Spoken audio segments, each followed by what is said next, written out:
Notícias dão conta de novos casos No dia de 8 de setembro, o fazendeiro fazendeiro em Camboja bebeu uma garrafa de vinho, pegou seus 3 Por cães volta com das galinha 5h30 da manhã, defumada no e dia matou 25 de todos eles, fevereiro, tirando seus uma mulher filhos. estava dirigindo em direção à ponte de Turtle Creek quando Misteriosas avistou luzes uma se grande acenderam no criatura norte alada do em país de cima de Gales uma às árvore. 6h30 da manhã do dia 7 de fevereiro. Dia 9 de abril, montanhistas do exército indiano, numa No expedição resgate de Jesus, ao o quilômetro encontraram grandes 42, pegadas uma na área neve, rural uma perto altura da de 5 mil Nation metros. parece ter chorado sangue pela 4ª vez esse ano.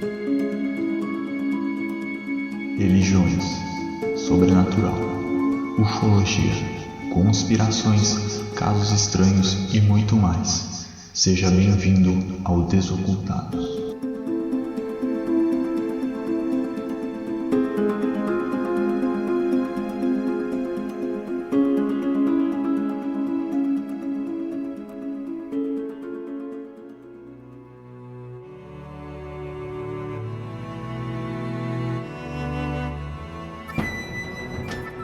Olá, ouvintes do Desocultados, sejam bem-vindos a mais um episódio do podcast. Hoje estamos aqui para gravar um tema que a gente prometeu há muito tempo gravar e a gente já vai falar um pouquinho sobre isso, mas primeiro eu vou apresentar quem está aqui comigo hoje e temos aqui a nossa participante que já está se tornando uma integrante permanente aí da nossa mesa, que é a Rafa.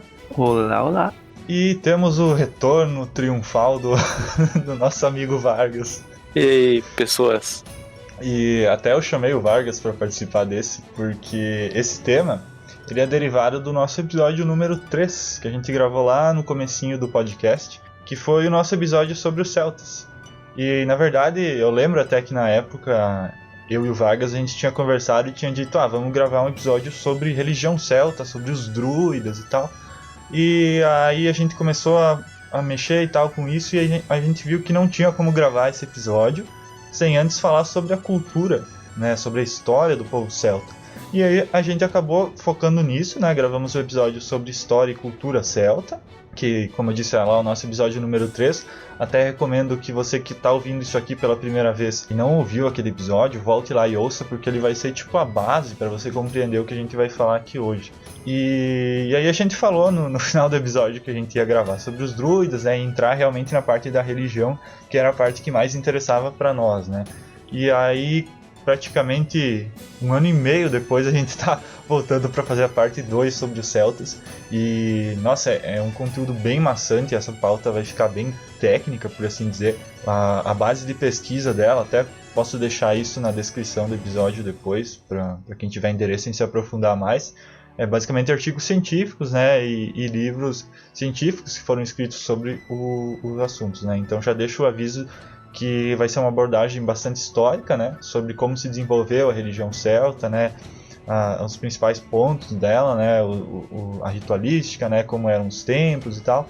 Não vamos falar sobre a aplicação disso. Eu sei que tem muita gente que se interessa na aplicação da ritualística celta nos dias atuais, né? A gente tem vários movimentos de renascentismo celta acontecendo, nem tanto no Brasil, né, mas principalmente na Europa, e tem muita gente que gostaria, né, de fazer principalmente a parte mágica, né, relacionada a isso. Mas não é disso que a gente vai falar nesse episódio. Até pode ser algo que a gente vai tratar futuramente, né, mas esse episódio ele é mais histórico, para quem tem interesse em saber como que se desenvolveu a religião celta.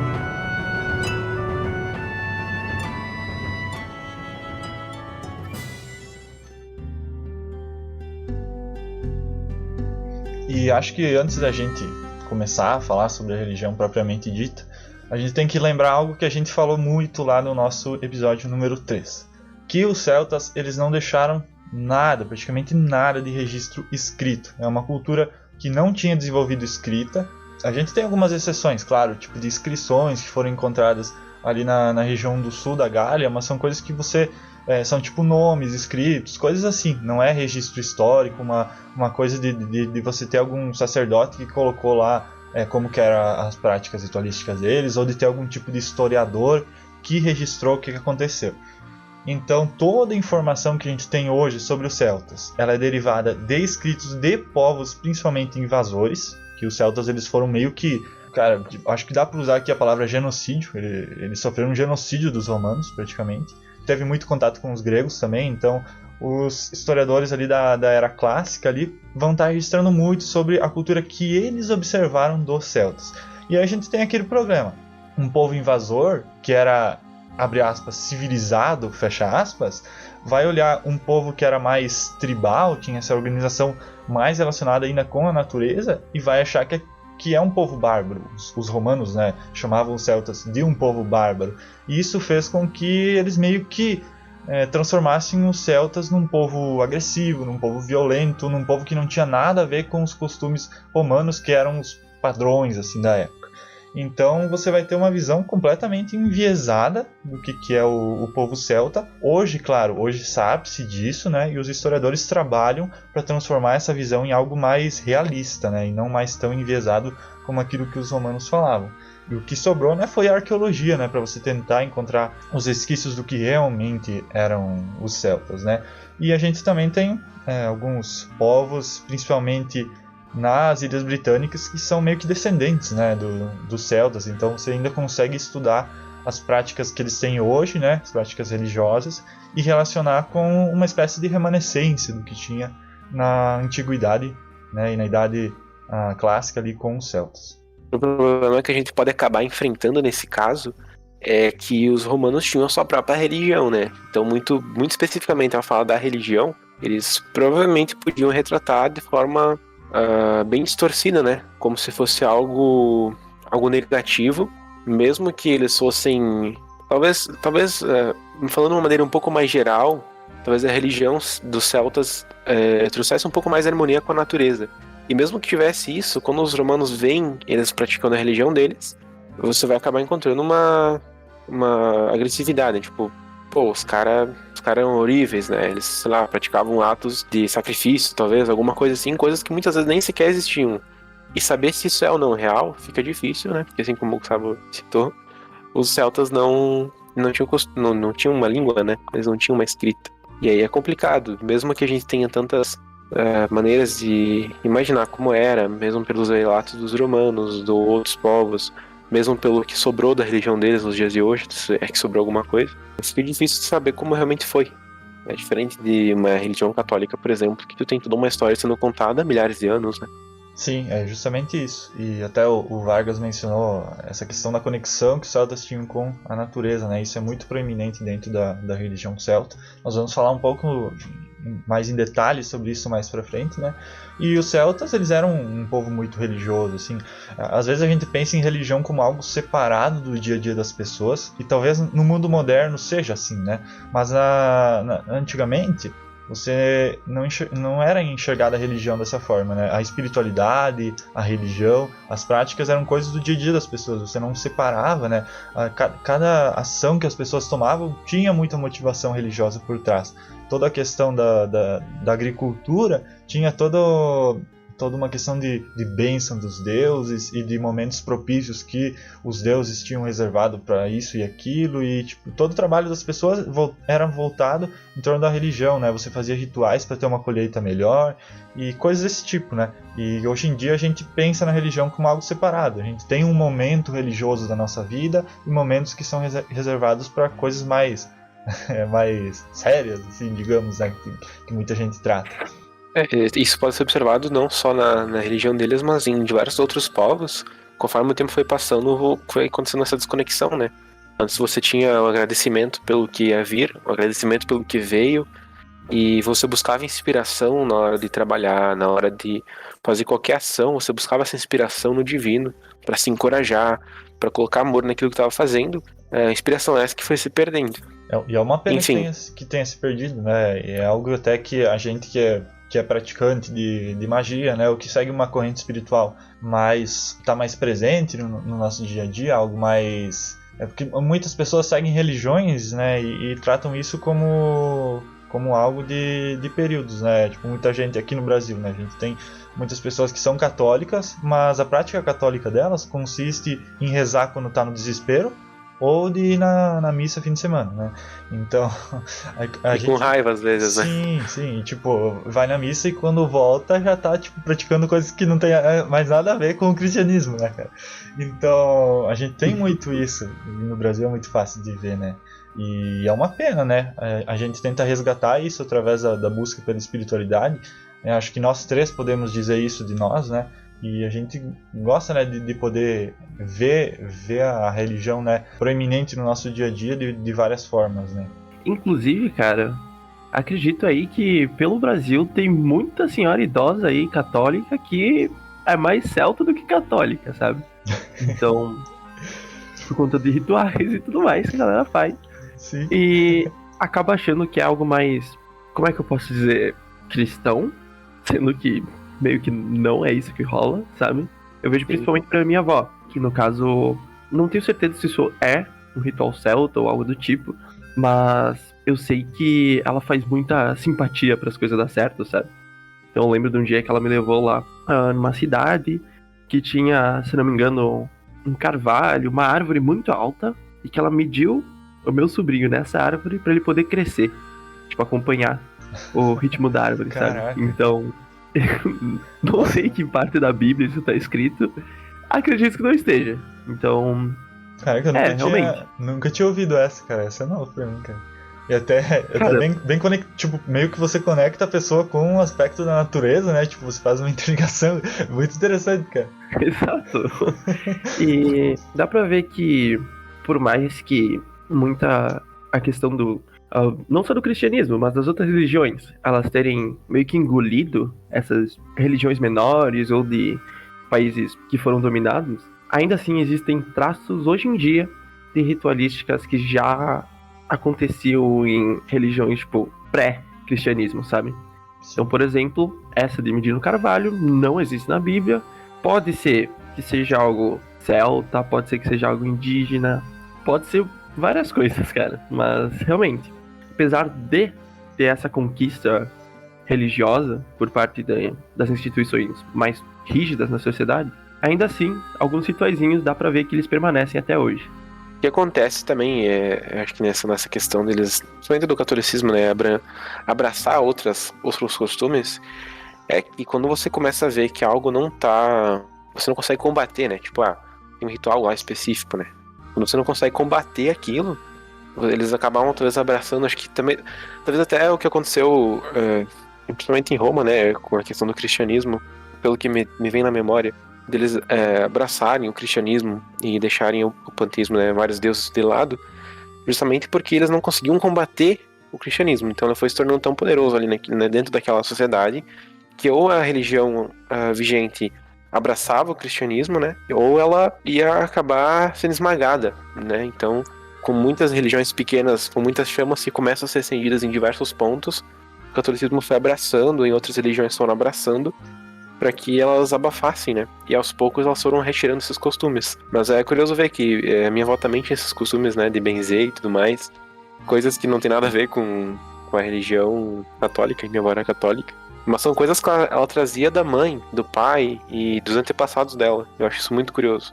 Eu não cheguei a pesquisar se existem remanescentes da cultura celta que sobreviveram aqui no Brasil, né? Porque a gente, todos nós aqui somos do Sul, né? E o Sul teve muita gente que veio da Europa, né? Ao contrário de outras regiões do Brasil, né? Que tiveram gente que veio da África ou que tem uma proeminência mais de descendentes de indígenas e coisas do tipo, né?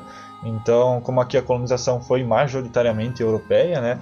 E como os celtas viviam na região da Gália, né? Que abrange praticamente toda a Europa ocidental, não seria de se descartar a hipótese de alguns europeus que vieram para cá terem seus costumes, né, ali já misturados com a religião católica, alguma coisa que era remanescente dos celtas, né, quando vieram para cá para o Brasil. Às vezes sobrou alguma coisa que a gente nem imagina que tem origem nisso, né. Não sei se já foi feito algum estudo sobre isso, não cheguei a pesquisar.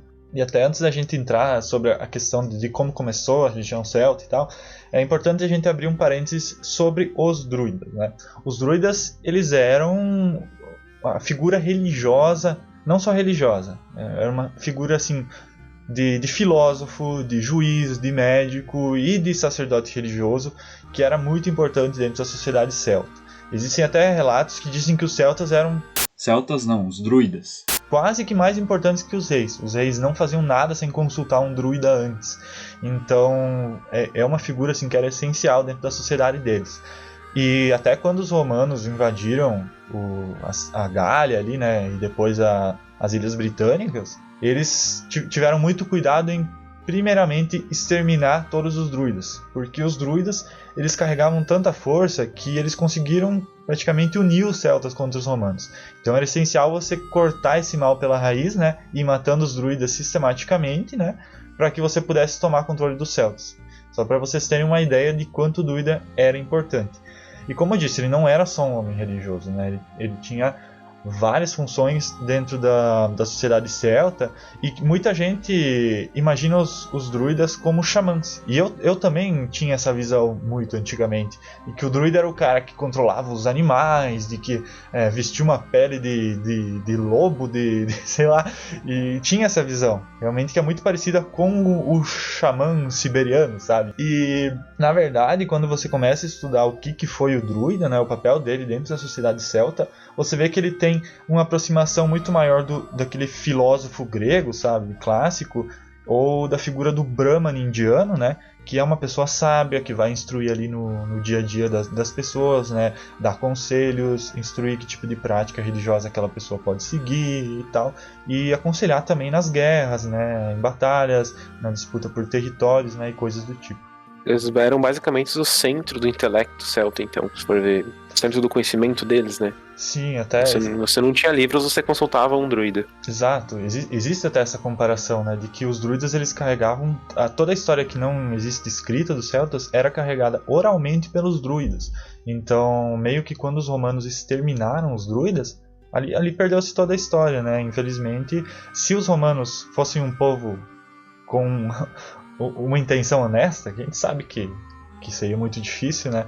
Mas se fosse um povo interessado na história, o que eles teriam feito? Eles teriam, por mais que tivessem invadido e dominado a Gália, teriam segurado esses druidas, né, e ensinado eles a escrever ou alguma coisa do tipo, para que eles pudessem registrar a história do povo deles e isso ficar arquivado, né? Mas naquela época não se tinha essa preocupação, né? Só se preocupava com a conquista em si. E os romanos pegavam eles mesmos e registravam os pensamentos deles sobre o povo, e foda-se o que realmente era o povo.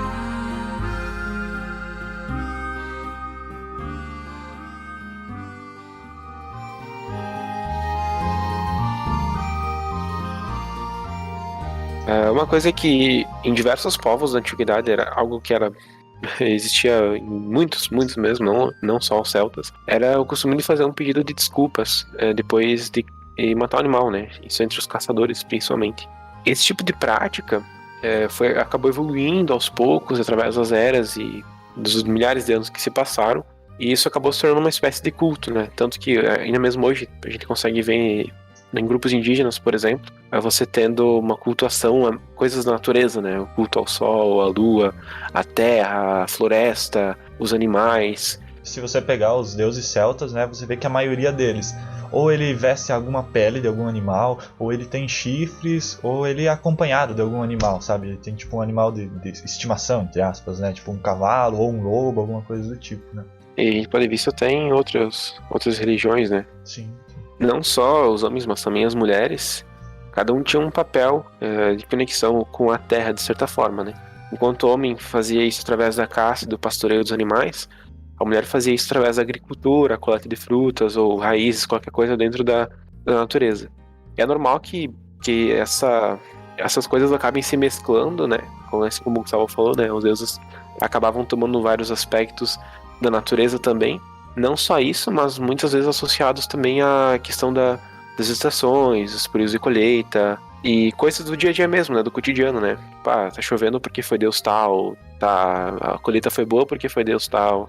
Essa junção do cotidiano com os deuses que a gente citou anteriormente.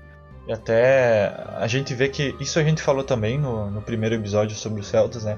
Que dentro da sociedade celta, ao contrário da grande maioria das sociedades antigas, a mulher ela tinha um papel muito proeminente dentro da sociedade. Uma mulher ela podia ser guerreira, ela podia participar ativamente das leis, ela até podia pedir divórcio do marido, coisas do tipo. Ela tinha uma autonomia muito maior do que a gente vê em outras culturas, né? E a gente já vai falar sobre isso, né?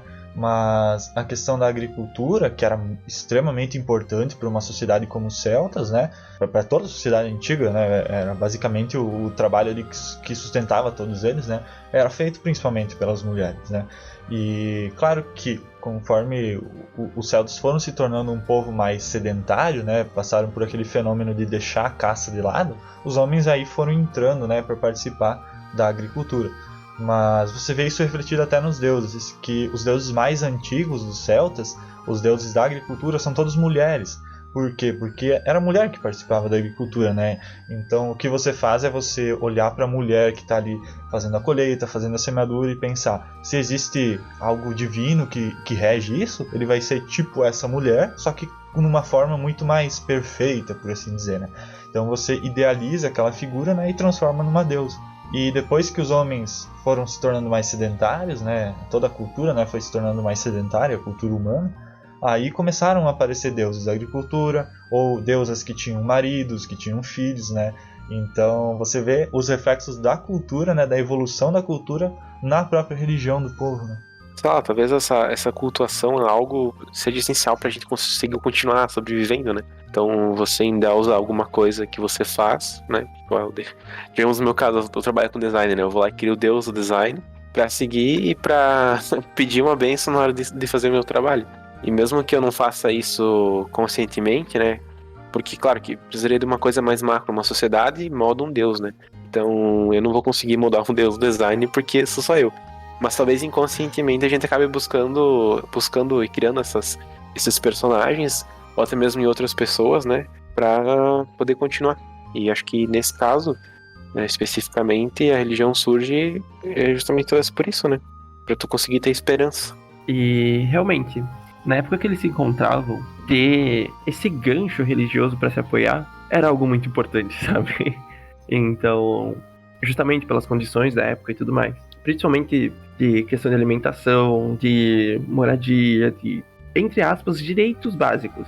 Que na época eu acho que nem existiam esses direitos. Mas, cara, realmente, ter essa parte de cultuar a agricultura, cultuar suas ferramentas de trabalho, acredito que foi uma peça muito importante justamente para eles conseguirem continuando e prosseguindo, sabe? Tipo, acordando todo dia para fazer isso. Então, mesmo que a vida fosse dura lá para eles ainda tinham essa disposição, graças a esses ritos e tudo mais que a galera fazia. Só que uma coisa interessante da gente ver é que meio que eles não tinham um panteão unificado, sabe? Então, basicamente, cada tribo celta tinha seus próprios deuses, só que eles acabavam sendo muito parecidos, já que eles cultuavam a mesma coisa, que eram principalmente elementos da própria natureza. Como os druidas eles eram mais interligados entre essas tribos, como a galera ainda tinha os druidas, eles não faziam parte, por exemplo, só ali de uma tribuzinha e deixavam o resto com os outros druidas. Tipo, eles ainda tinham uma certa conexão. Alguns druidas de umas tribos diferentes, eles ainda tinham essa conexão, sabe? Eles ainda conseguiam... Eles meio que pensavam da mesma maneira. E assim, eles com o tempo, eles foram conseguindo meio que padronizar esses deuses, justamente ali, para meio que criar um panteão principal dos celtas, que era principalmente alimentado ali pelas práticas religiosas dos druidas, que obviamente não desempenhavam só esse papel de ser o mago que vai conversar com o bichinho e vai olhar as plantas para ver se já tá boa de colher. Ele vai ser o cara ali que meio que dá estrutura para a sociedade. Até esse problema da unificação, eu acho que ele é meio que derivado, assim, quase que 100% da escrita, né? Porque se você pegar a cultura hindu, né, que desenvolveu o sânscrito ali e meio que padronizou isso para toda a região ali, eles conseguiram unificar todo o panteão muito mais facilmente, porque você tinha os escritos que eram sagrados, né, entre os brahmanes, e eles iam passando, né, para as pessoas que iam estudar. E tipo, era muito fácil, você simplesmente lia e você aprendia quais eram os nomes dos deuses, as funções de cada um e tal. E é muito complicado quando você tem uma figura religiosa que vai te passar essa informação, porque querendo ou não, os druidas uns conversavam com os outros, né, e tipo, um treinava o outro, né, quando saiu um druida novo, o druida mais velho ia lá e treinava, ensinava ele, né, mas em que momento que ele ia passar isso para a população? Eram momentos muito esporádicos, né, então até que as pessoas aprendessem, né, que chegasse a informação para elas às vezes cultuavam coisas que não tinham nada a ver com o que estava mais disseminado, né, e então tinha essa dificuldade mesmo, né? Mas a gente percebe muitos padrões que vão se repetindo dentro da sociedade celta, como por exemplo deuses com chifre. Você tem isso em praticamente todas as tribos, né? E o problema é que como você não tem escrita, você não sabe se eles chamavam todos pelo mesmo nome ou se cada uma tinha um nome diferente, né? Então é bem complicado essa parte. Talvez até a comunicação trabalhasse de uma forma diferente, né? Não era uma palavra em específico, mas talvez relacionar Deus a um som, ou talvez algum movimento, sei lá. Talvez nem fosse uma palavra, né? Como a gente não tem nada escrito, né? A gente acaba tendo que especular, né? E isso que você falou pode ser uma possibilidade, sim. A gente não sabe nem como que era exatamente a língua falada, né, dos celtas, porque por mais que tenha sobrevivido por meio de derivadas, né? Existe o que é chamado de proto-celta, né? Que acredita-se que seja mais ou menos a língua que os celtas ali na Gália, né? Na região das Ilhas Britânicas falavam, né? Mas mesmo assim é algo muito incerto.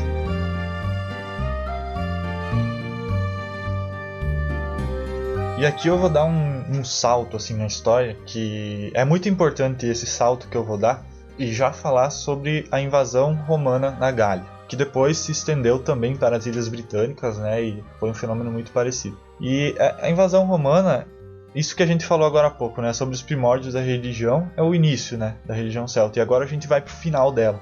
E é muito importante isso, porque praticamente tudo que se sabe ali que aconteceu no meio vai estar influenciado, como eu disse antes, pelos escritos romanos. E quando os romanos conquistaram a Gália, eles eram pagãos ainda, né? Então eles tinham todo um panteão, né? Eles eram politeístas, né? E tal. Só que meio que conforme eles foram expandindo ali a invasão deles na Gália, eles foram ao mesmo tempo se tornando cristãos, né? Eles estavam passando por aquele processo de cristianização dentro do Império Romano. Então, logo isso se espalhou para os celtas, né? E aí eles foram evangelizados, né? E não pense você que essa destruição da cultura celta que os romanos fizeram foi algo sem querer. Eles faziam isso com todos os povos que eles consideravam bárbaros, e existe até um nome para esse fenômeno, que é o interpretatio romana. Então eles pegavam, invadiam o povo e não só se contentavam com destruir o povo, matar, escravizar eles e conquistar todos os territórios, eles pegavam a cultura desse povo e interpretavam ela nas linhas da religião romana. E eles faziam isso propositalmente porque, se sobrevivessem algum remanescente, né, alguma tribo, alguma coisa desse povo que eles tinham conquistado, esse povo acabaria sendo interpretado futuramente como um povo que cultuava as mesmas coisas que os romanos, e seria visto como romano também. Então meio que eles exterminavam a cultura daquele povo fisicamente e intelectualmente. Eles minavam totalmente qualquer tipo de informação que você tinha desse povo, e de um ponto de vista de um historiador isso deve ser horrível, né? Mas infelizmente muito se perdeu sobre os celtas por causa desse método dos romanos. Não só dos celtas, né? De outros povos que eles conquistaram.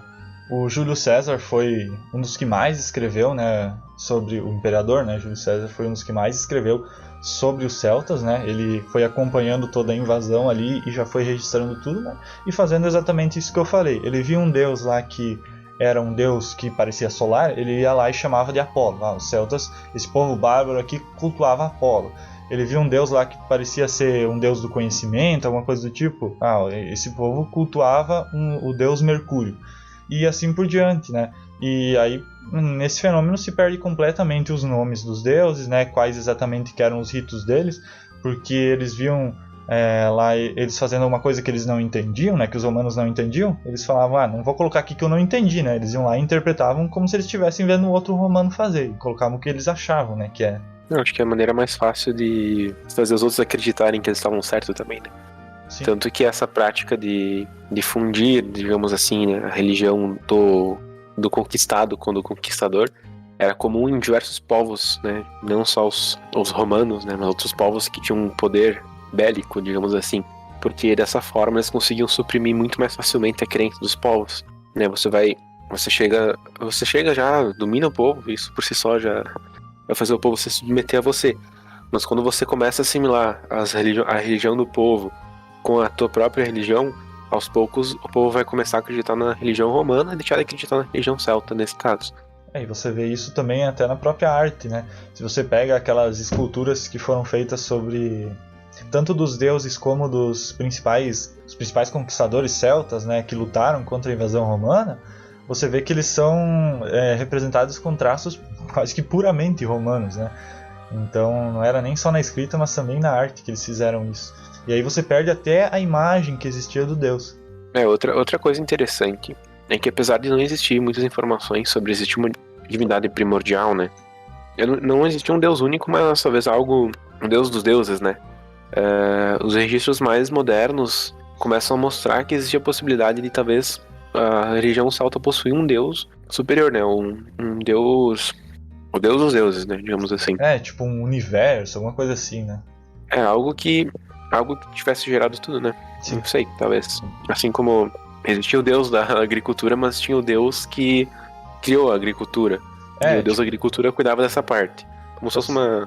Você tinha um deus, né, principal, que era tudo, né? Ele era tudo, assim.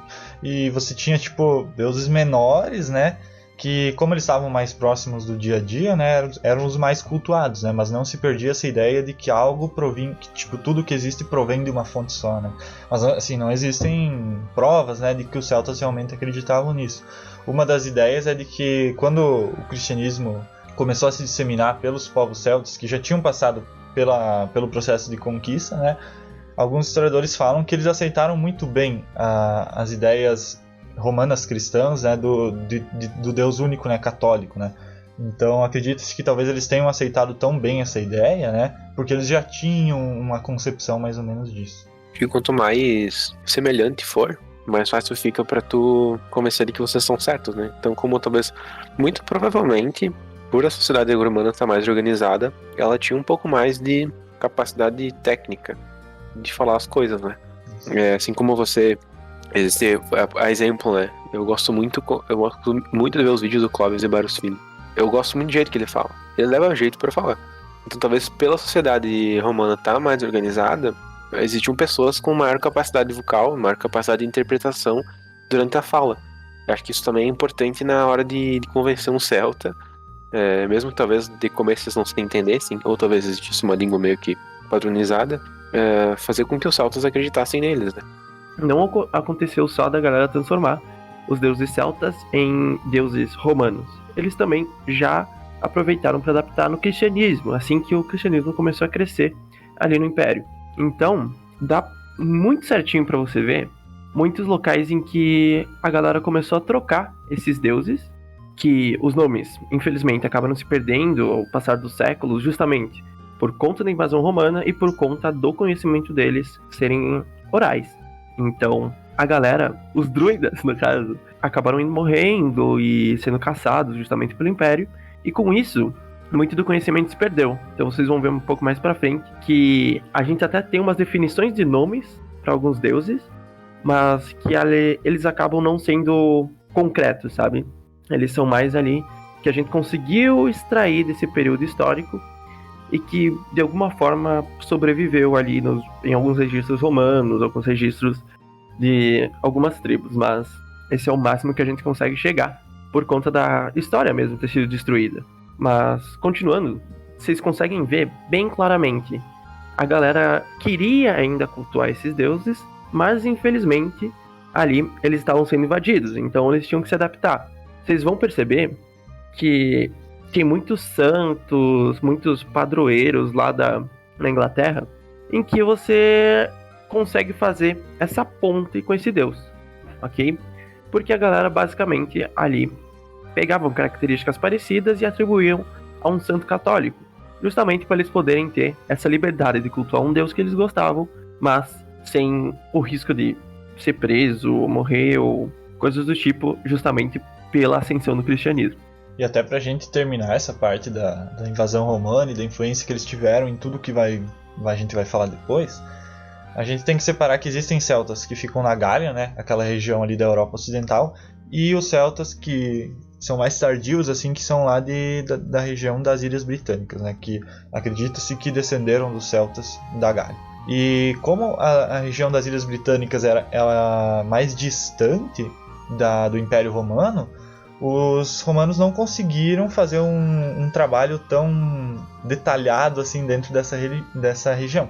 Então na Gália eles guerrearam muito, né? A gente tem registros de guerra, de invasão também nas Ilhas Britânicas, mas meio que era muito longe do Império Romano para eles manterem postos avançados ali.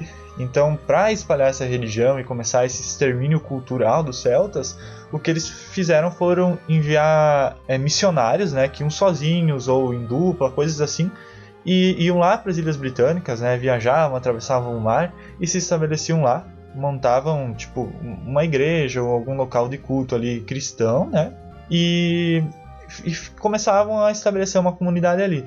Então, como essa abordagem, ao contrário do que aconteceu na Gália, não foi agressiva, os próprios celtas aceitaram isso melhor. Eles viram que a pessoa que chegou lá não impôs, né? Até porque o próprio missionário não teria coragem de utilizar uma tática muito agressiva, né? Porque ele estava sozinho contra toda uma tribo ali.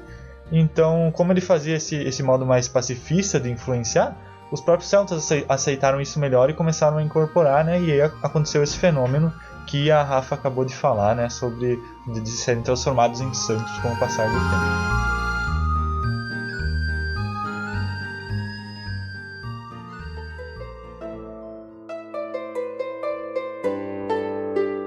Uma coisa que os romanos observaram, os celtas, eles afirmavam que eles descendiam de um deus. Acho que até dá pra puxar uma... É diferente do cristianismo, né? Onde aqui a gente tem Deus criando a humanidade, né? Deus criando o homem. Os celtas afirmavam que eles descendiam de um deus. E, apesar de tudo, os romanos diziam que esse deus era Despáter. Claro que isso não faz sentido, né? Porque esse deus provavelmente lembrava Despáter. Porque esse Despáter é um deus romano do submundo. Então não é originalmente celta. Então com certeza não é esse deus. Mas mesmo hoje, e por todos os motivos que já citamos, a gente não tem certeza sobre qual deus especificamente eles estão se referindo. Mesmo que existam diversas teorias sobre isso. Existem diversas teorias, né, sobre qual seria esse deus primordial dos celtas, né?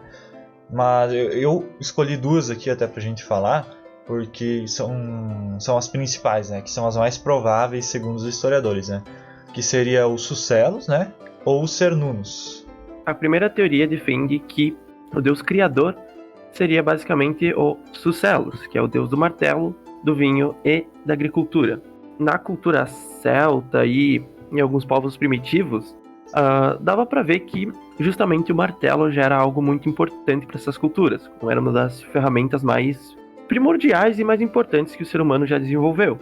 Então, ele, por ter esse papel justamente de meio que construir a sociedade humana, ele era associado justamente com força e ele acabou evoluindo assim com o tempo para ser o símbolo de uma divindade, que é o caso dos Sucelos. Então, esse meio que seria um argumento para associar esse deus com um deus primordial celta, já que ele tinha o martelo e foi encontrado várias imagens, Como é que é o nome? Não é action figure o nome, é... Estátua? Estatuazinhas. Que eram imagens, pequenas estátuas, justamente dessa divindade, em que eles sempre eram representadas com um martelo e que foram ali encontradas entre os celtas, mesmo com a maioria não tendo um nome específico associado a ela. Então esse nome é mais algo representativo dessa entidade.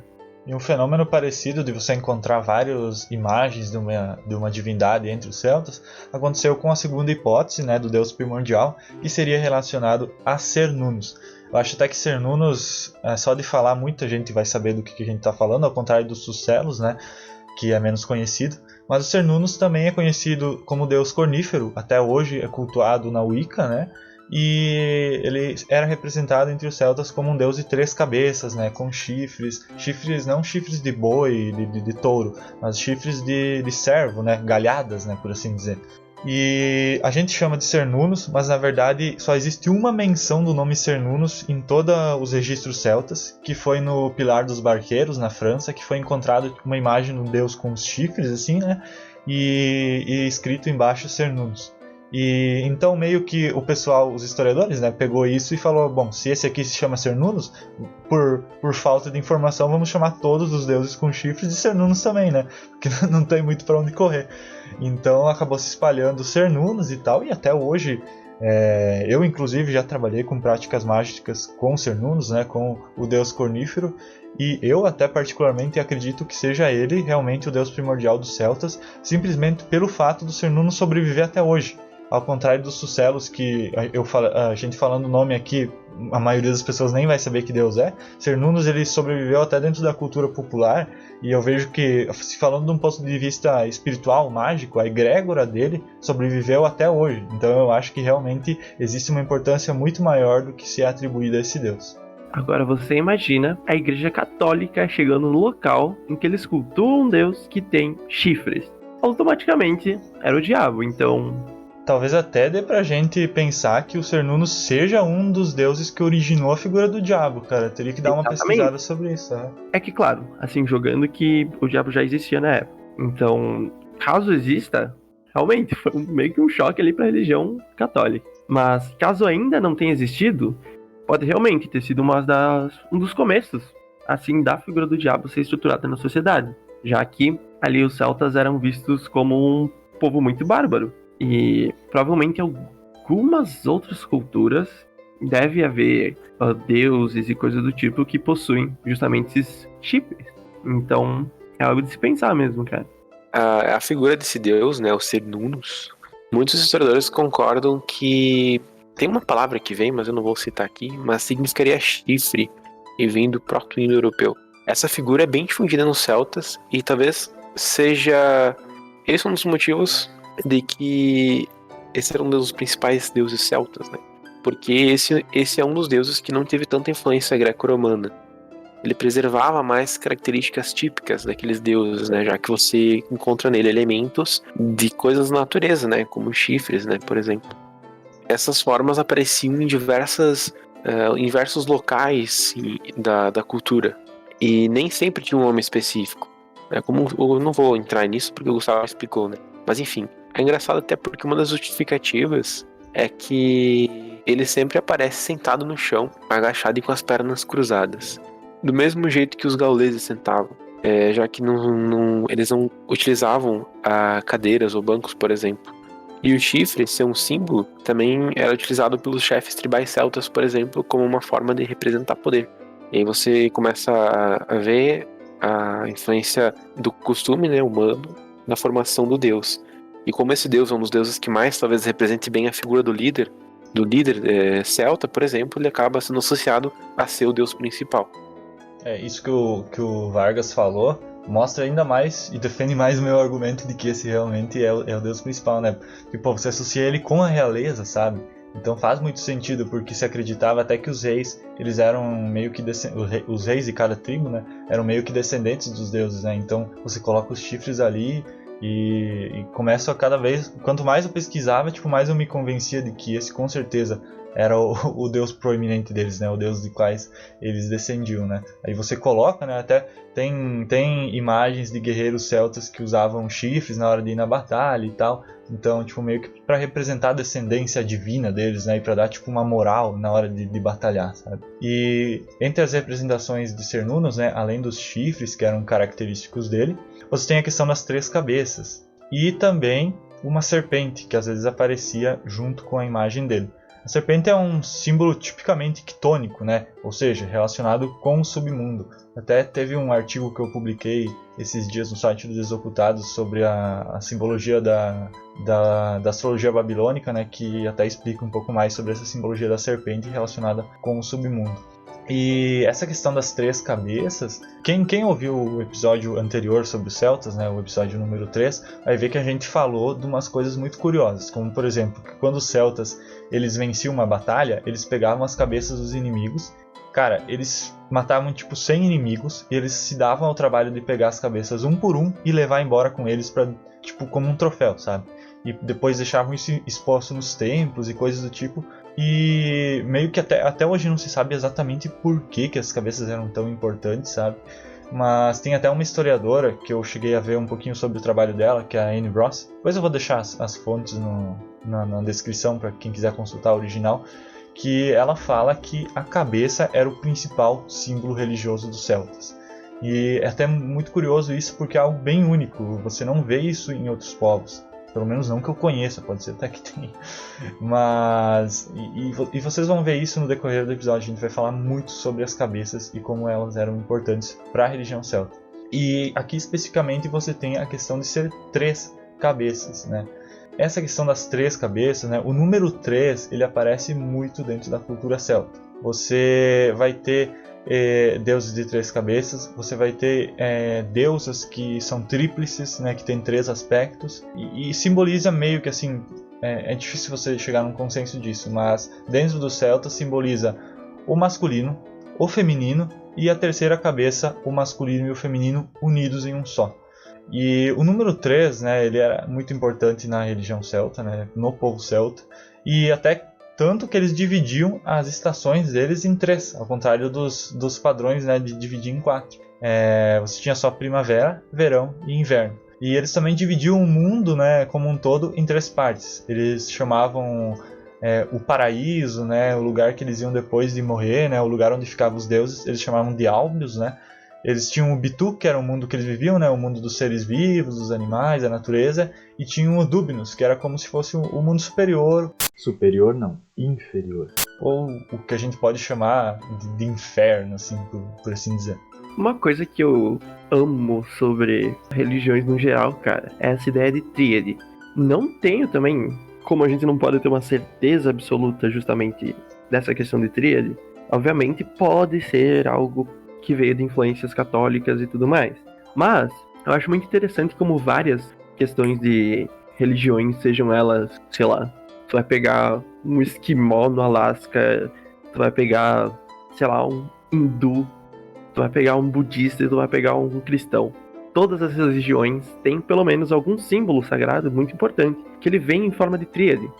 Eu não sei o porquê disso, mas é um fenômeno assim que realmente me interessa muito quando eu tô dando uma bisoiada sobre religiões no geral. Acho que é tipo um símbolo, uma forma de representar o corpo, a alma e o que une os dois, sabe? Ou uma união dos dois. Sim. Assim como a gente tem no catolicismo, né? Pai, Filho e Espírito Santo. São 3. Pai, Filho e Espírito Santo. De outras religiões, agora propriamente falando da Rosa Cruz, que não é uma religião, né? Deixar isso bem especificado aqui. Tem uma tríade, não é uma tríade, né? Mas é corpo, alma e Deus. São 3. São 3 coisas. E aqui na religião celta, homem, mulher e os 2 unidos. 3 também. Então parece que geralmente lida com o corpo, com a alma, e um terceiro elemento que ou é a união dos 2 ou é aquilo que une os 2. Mas já voltando mais a essa questão dos deuses celtas e tudo mais, a gente tem algumas características gerais que elas são apresentadas pra gente no geral dessa religião. A maioria dos deuses celtas, eles sempre são caracterizados por serem muito grandes. Então, por exemplo, tem o deus Bran, que ele não cabia dentro de uma casa, e alguns divinos do, abre aspas, outro mundo, fecha aspas, eles tinham, segundo eles, anéis da grossura de 3 aguilhadas de boi, que basicamente seria uma vara com uma ponta de ferro que a galera usa pra picar os bois. Também tem uma definição que antigamente era uma unidade de medida agrária, que era basicamente 4 metros, ok? Então, os anéis da grossura seriam basicamente de 3 vezes 4 metros, não sou bom em matemática, acredito que sejam 12, então seriam basicamente, os anéis teriam 12 metros cada um, então a galera era bem grandona naquela época.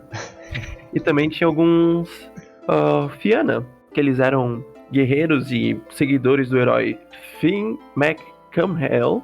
Ele pertence a uma mitologia irlandesa, escocesa e da Ilha de Man.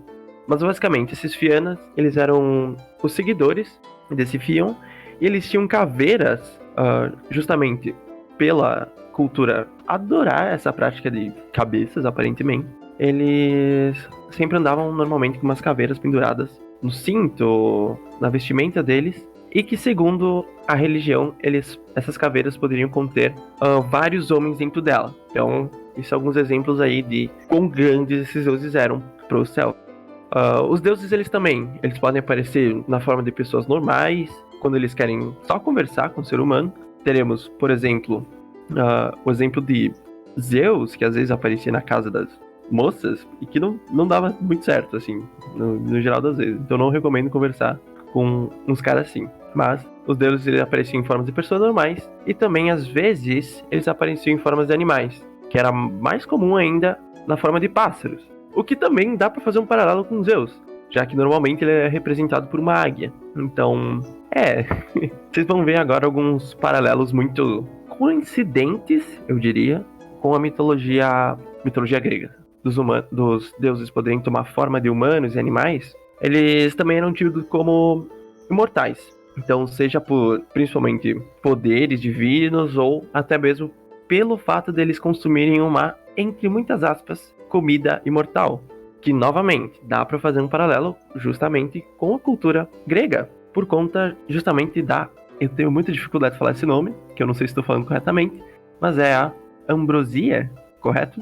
Acredito que sim. Que era basicamente ali a bebida sagrada dos deuses, que fazia com que eles, se um mortal ele tomasse, conseguiria viver, ser imortal, se tornar imortal, junto com os deuses. Embora eventualmente acontece de ter relatos de alguns deuses que morrem, eles nunca desaparecem de fato. Geralmente eles são basicamente umas alegorias para explicar justamente o conceito de renascimento ou períodos cíclicos, como por exemplo, justamente passar de um ano, passar de uma semana, passar as fases da lua e etc.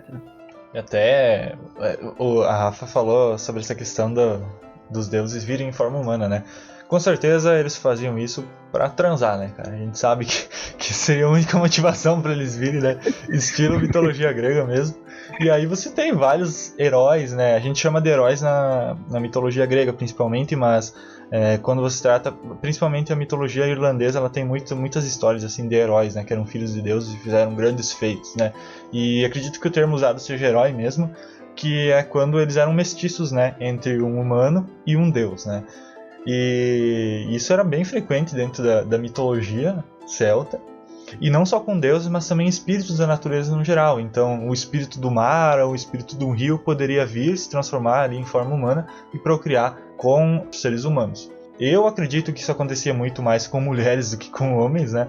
Porque dentro da sociedade celta, como era uma sociedade meio que... Esse termo eu vou inventar aqui, mas proto-monárquica, né? Você tinha muitos casamentos que eram arranjados por questões políticas, né? Então, o líder de uma tribo tinha uma filha e o líder da outra tribo tinha um filho. Então, eles meio que arranjavam um casamento entre os dois para fazer uma aliança entre as tribos, né? Então, como quase praticamente todas as culturas antigas e até as culturas atuais, você ter um filho fora do casamento é algo horrível, né? Na visão da sociedade, né? Como um todo. Então, claro que eventualmente isso acontecia, né? E quem se ferrava eram as mulheres, né? Que eram quem carregava os filhos, né? Então, eu acredito que essa questão... A mesma coisa eu tenho certeza que aconteceu em outras culturas, né? Mas aqui estamos falando especificamente dos celtas, né? Que a mulher, por causa dessa pressão social de estar carregando um filho que não era do marido, essas histórias de procriação com deuses começavam a surgir e eventualmente isso foi se popularizando e aí se criou essa cultura do herói. O que não é errado, não acho errado, acho até totalmente justificável, né? As mulheres terem criado isso para conseguir se proteger da opressão ali que a sociedade fazia sobre o corpo das mulheres, né? Eu ia fazer uma citação aqui, é um caso parecido, mas acredito que é melhor não. O que aconteceu na Era Moderna? Não. Que tem naquele livro lá, como é que é o nome? Bíblia. Exato, cara. É algo que existe em praticamente todas as culturas religiosas, cara. Os deuses, na verdade, são um boto cor-de-rosa. Bem lembrado, também tem a questão do boto, né, cara? É uma maneira diferente de interpretar um ser místico, né? Não é um deus, mas é um ser místico que vai ali. E aí você vê, né, como essa questão da opressão no corpo da mulher existia em praticamente todas as sociedades, né, cara? Mesmo os celtas que eram muito igualitários, mais igualitários do que o padrão naquela época, eles tinham isso, né? Principalmente a Bíblia, que durante a criação Deus deixa explícito que Deus cria os machos e cria as fêmeas para os machos, né? Sim. Elas são dos machos. E Deus cria Eva para Adão. Então a Eva é do Adão, né? Nessa interpretação específica da Bíblia. É como se colocasse o tempo todo a mulher como inferior, o que não é verdade, né? Realmente, cara, se eu não me engano, tem a Lilith, que é judaica, correto? Não tenho certeza. Não conheço muito a história do Ela, Mas tem essa teoria justamente da primeira mulher do mundo, que seria a Lilith, que ela foi... primeira mulher de Adão. Exato. E que justamente ela não... meio que não foi pra frente, assim, justamente porque ela não queria simplesmente se curvar a Adão, sabe? Então Deus meio que transformou ela num demônio. Então, assim, realmente, esse ato de demonizar atitudes femininas em alguns pontos da história é, infelizmente, muito presente em muitas e muitas culturas. Então, querendo ou não dá pra negar que, de tempos em tempos, a cultura pode ser meio prejudicial. Até, já que a gente está falando sobre o feminino, acho que dá pra gente falar sobre o culto à deusa, né, dentro da religião celta. Não existe um culto a uma deusa específica, eles eram muito, muito raros na região da Gália. O que acontece é que essas deusas geralmente eram tidas como esposas, ou talvez, como a gente citou anteriormente, né, um outro lado, personalidade, digamos assim, como se fosse a versão feminina de um deus. Esses cultos, eles ocorriam geralmente na forma do plural. Então, as deusas, né, juntavam-se várias deusas com características semelhantes e era feita uma adoração a essas deusas. E dificilmente acontecia nesses cultos da deusa ter uma personalidade específica, né? Então eram várias deusas com características semelhantes. E na religião celta temos as matris, que são, digamos assim, uma espécie de mãe terra. E estão muito relacionadas com a fertilidade. A gente consegue encontrar muito isso na arte, principalmente, onde elas são representadas com em forma de 13, né? E o número 13 aparecendo novamente. E esse culto a matris, ele era muito popular em toda a região da Gália. E o que aconteceu com ele é que ele foi gradualmente sendo substituído pelo culto a Dispater. E isso acabou com que algumas características fossem sobrepujadas, né? Então, a gente não consegue ter uma certeza se elas foram substituídas especificamente, ou se com o passar do tempo elas acabaram sendo consideradas uma outra face do deus Terra. Então a gente não consegue, não tem como ter essa certeza justamente pela falta de escrituras celtas, né? Não tem, a gente tem só essa visão mais dos romanos, né? O que a gente pode ter certeza é que ela foi começando a virar secundária, né? Com toda aquela questão dos homens começando a tomar um papel mais importante na agricultura, que era a atividade principal da época, ela foi sendo deixada de lado de alguma forma. Até que ela foi completamente substituída. Seja por essa questão que tu citou, seja porque acabou sendo forçado, né? Algo forçado, ou foi algo mais natural, enfim. E conseguimos ver grupos de 3 deuses surgindo em diversas outras mitologias. Isso não se limita só aos celtas, né? Como Hathor no Egito, que é representado em 3 aspectos: Moiras e Górgonas na Grécia, Parcas dos romanos e Norna nos nórdicos. E até, eu tinha falado antes da Wicca, né? Tem a deusa Tríplice, né? Que até hoje é cultuada dentro da Wicca. E a gente tem Hécate, que é muito trabalhada também, ainda na modernidade, que também são tríplices, né? Então, não tenho como dizer, né? Não sei qual que é a origem, mas acredito que também seja derivado disso. Uma curiosidade interessante é que muitas igrejas de Notre Dame foram construídas sobre locais onde tinham imagens de uma, entre aspas, a Virgem, né? Que foram encontradas milagrosamente, tal como, citar um exemplo, né? Tipo, a Nossa Senhora Aparecida que foi encontrada no não sei certo a história, mas enfim, só pra fazer a ligação. Entretanto, essas imagens muito provavelmente eram estátuas das matris célticas, não imagens da Virgem. O que é curioso, né? Acaba que pela região céltica talvez ter sido enterrada, de fato, as imagens que foram surgindo depois, as pessoas a religião católica principalmente acabou se apossando, né?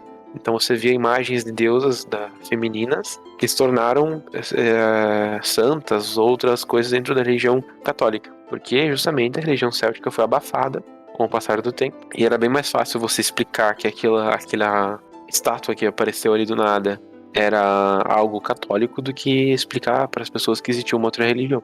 E acho até que no início era proposital isso, mas acho até que nesse caso de Notre Dame, acho que foi até honesto da parte deles o erro, né? Eu acho que eles nessa época já não... Tipo, acho que os celtas já tinham sido bem suprimidos, né? Eu não sei exatamente quando que foi construída Notre Dame, mas imagino que sim, né? E provavelmente eles realmente acharam que eram virgens, né? Inocência deles, né? E a questão das deusas, além dessas formas tríplices que o Vargas falou, A gente tem também as deusas que são menores, assim, entre aspas, que eram tipo as ninfas, assim, romanas e gregas, né? Que eram deusas, né, mulheres bonitas, jovens, que ficavam ali nos rios, nos mares, né? No caso do mar, principalmente na região das Ilhas Britânicas, né?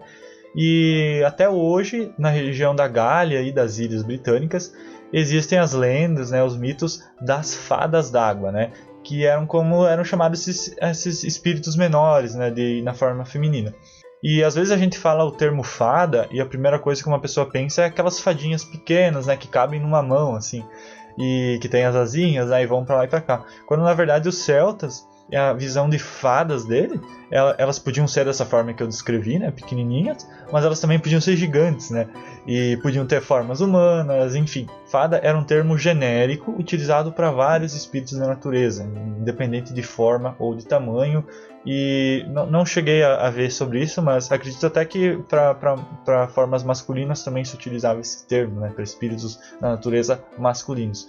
Então elas podiam ser meio que divinas, né, habitar um outro mundo, um outro plano, assim como elas podiam habitar o submundo ou ser simplesmente espíritos da natureza, né, relacionado a plantas ou a animais. E as fadas, elas não eram tão bonitinhas, não, porque algumas culturas, né, de tribos celtas, elas enxergavam as fadas como algo maligno. E então, quando as pessoas viam uma fada, alguma coisa do tipo, significava que a alma de alguém que ela conhecia, né, estava presa numa espécie de purgatório. E eu acho que isso já tem bastante influência cristã, né, mas dá para imaginar um paralelo também com a religião deles. Também existem histórias de fadas, como eu disse antes, né, tomando forma humana e casando com homens humanos, né, e algumas linhagens reais, principalmente, acreditavam ser descendentes desses seres, né, meio que divinos, né, de outro plano. E algumas fadas, elas faziam mal para as pessoas, né, elas causavam doenças, pesadelos e até mesmo mortes. Existia um costume, principalmente na região lá das Ilhas Britânicas, de quando uma criança recém-nascida ela ficava bastante doente ou até mesmo chegava a morrer logo após o nascimento, o povo dizia que era porque uma fada tinha vindo enquanto a mãe e o pai dormiam, tinha pegado a criança, trocado, né, tinha levado a criança saudável consigo e deixado uma filha da fada, né, ali junto com a criança. E como a fada estava ali em outro plano e tal, ela não conseguia se desenvolver e ela ficava doente e até chegava a morrer. Então era utilizado isso como uma espécie até de alento ali para a pessoa que tinha perdido o filho, né, para ela se conformar. Ela pensava que ela não tivesse cuidado ou que os deuses não tivessem gostado da criança, alguma coisa do tipo. Então ela preferia pensar que uma fada tinha vindo e roubado a criança, né? E então por isso tinha até um certo medo dentro da sociedade sobre essa questão das fadas, né? E até na Irlanda existe até hoje aquele costume de você evitar usar roupas verdes. Acho que você só pode usar roupas verdes no dia de... Até já confundindo um pouco com o cristianismo, né? No dia de St. Patrick, né? Que daí você pode usar verde, porque essa é a cor das fadas, né? E só tem esse dia específico que você é permitido usar, senão você vai ofender elas e elas vão causar problemas pra você. Mas enfim, voltando ali pro tópico das deusas, a gente ainda via algumas deusas que elas eram associadas à guerra. Então tinha, por exemplo, deusas da guerra, da confecção de ferramentas e até mesmo de algumas artes. Segundo os romanos, a Búdica, os seguidores dela, isso foi citado já no episódio anterior sobre os celtas, eles sacrificavam outros humanos justamente em nome da deusa Andrasta, que era basicamente a deusa da guerra, e que Andrasta significa ali o nosso invencível, mostrando que algumas divindades femininas, elas também tinham esse lado agressivo. Não era só esse lado de fertilidade que normalmente a gente encontra por aí.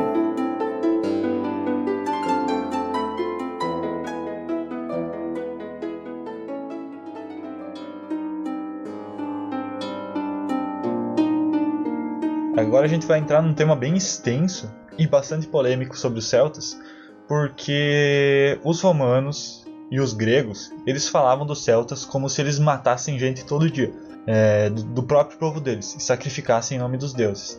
Se você pegar os relatos originais lá dos romanos, você vê que eles tratavam os celtas como se fosse um povo extremamente bárbaro, que eles não tinham dó de matar as pessoas, de cortar as cabeças delas, pessoas do próprio povo deles e dos povos que eles conquistavam. Faziam uma matança geral em nome de deuses e coisas do tipo, e principalmente perpetrada pelos próprios druidas. Porém, quando você pega os registros arqueológicos que existem sobre isso, você encontra muito pouco sobre essa questão do sacrifício humano. Você tem algumas coisas que meio que são quase que... A arqueologia é muito difícil de você ter certeza de algo, né? Mas acredita-se muito que isso acontecia em alguns locais específicos, mas assim, não era na frequência que os romanos descreviam. Você tem alguns templos que foi encontrado restos de pessoas que dá para ver meio que claramente que foram sacrificadas, né? Que às vezes foi arrancada a cabeça da pessoa, alguma coisa do tipo, mas assim, você não tem como ter certeza de que aquilo foi em nome de um deus, porque você só tem registro arqueológico, como é que você vai comprovar isso, né? Talvez fossem sacrifícios de uma tribo específica, algo mais pontual, né?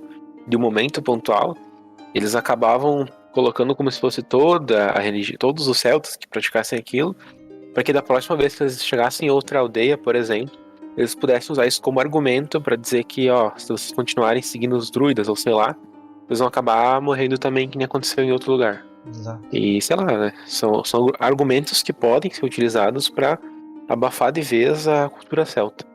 Antes de falar sobre os sacrifícios humanos, claro que a gente tem que falar também sobre os sacrifícios de animais. E vale ressaltar que sacrifícios de animais aconteciam também na Bíblia, na história bíblica, né? Principalmente, especificamente no Antigo Testamento, tinha um sacrifício para uma forma de talvez acabar com o pecado, não sei, enfim, voltando ao tema principal. Esse sacrifício animal foi diminuindo conforme o cristianismo foi avançando, porque principalmente depois de Jesus, essas práticas de sacrifício eram mal vistas, né? Visto que Jesus chegou e sacrificou por todos. Só que o sacrifício em si, nesse caso específico, tinha o objetivo de honrar os deuses. E existiam rituais festivos, né, com o objetivo de invocar a presença da divindade, ou talvez homenageá-la, né? Invoca a presença dela e faz uma homenagem a ela com o sacrifício. E muitas vezes era costume deles ingerir o animal depois do sacrifício. Assim, talvez como quando se desejava prover algum tipo de energia para alimentá-los. Isso não se limita às divindades, mas esse tipo de sacrifício também acontecia em homenagem aos ancestrais. E os animais mais sacrificados era um costume deles sacrificarem os suínos. E isso principalmente os suínos, mas depois também ovinos, que seriam tipo ovelhas, cabras, enfim. E também o gado em geral, né? Uma coisa curiosa é que também encontrou-se ossos de cães sacrificados, mas os cachorros especificamente são casos bem raros.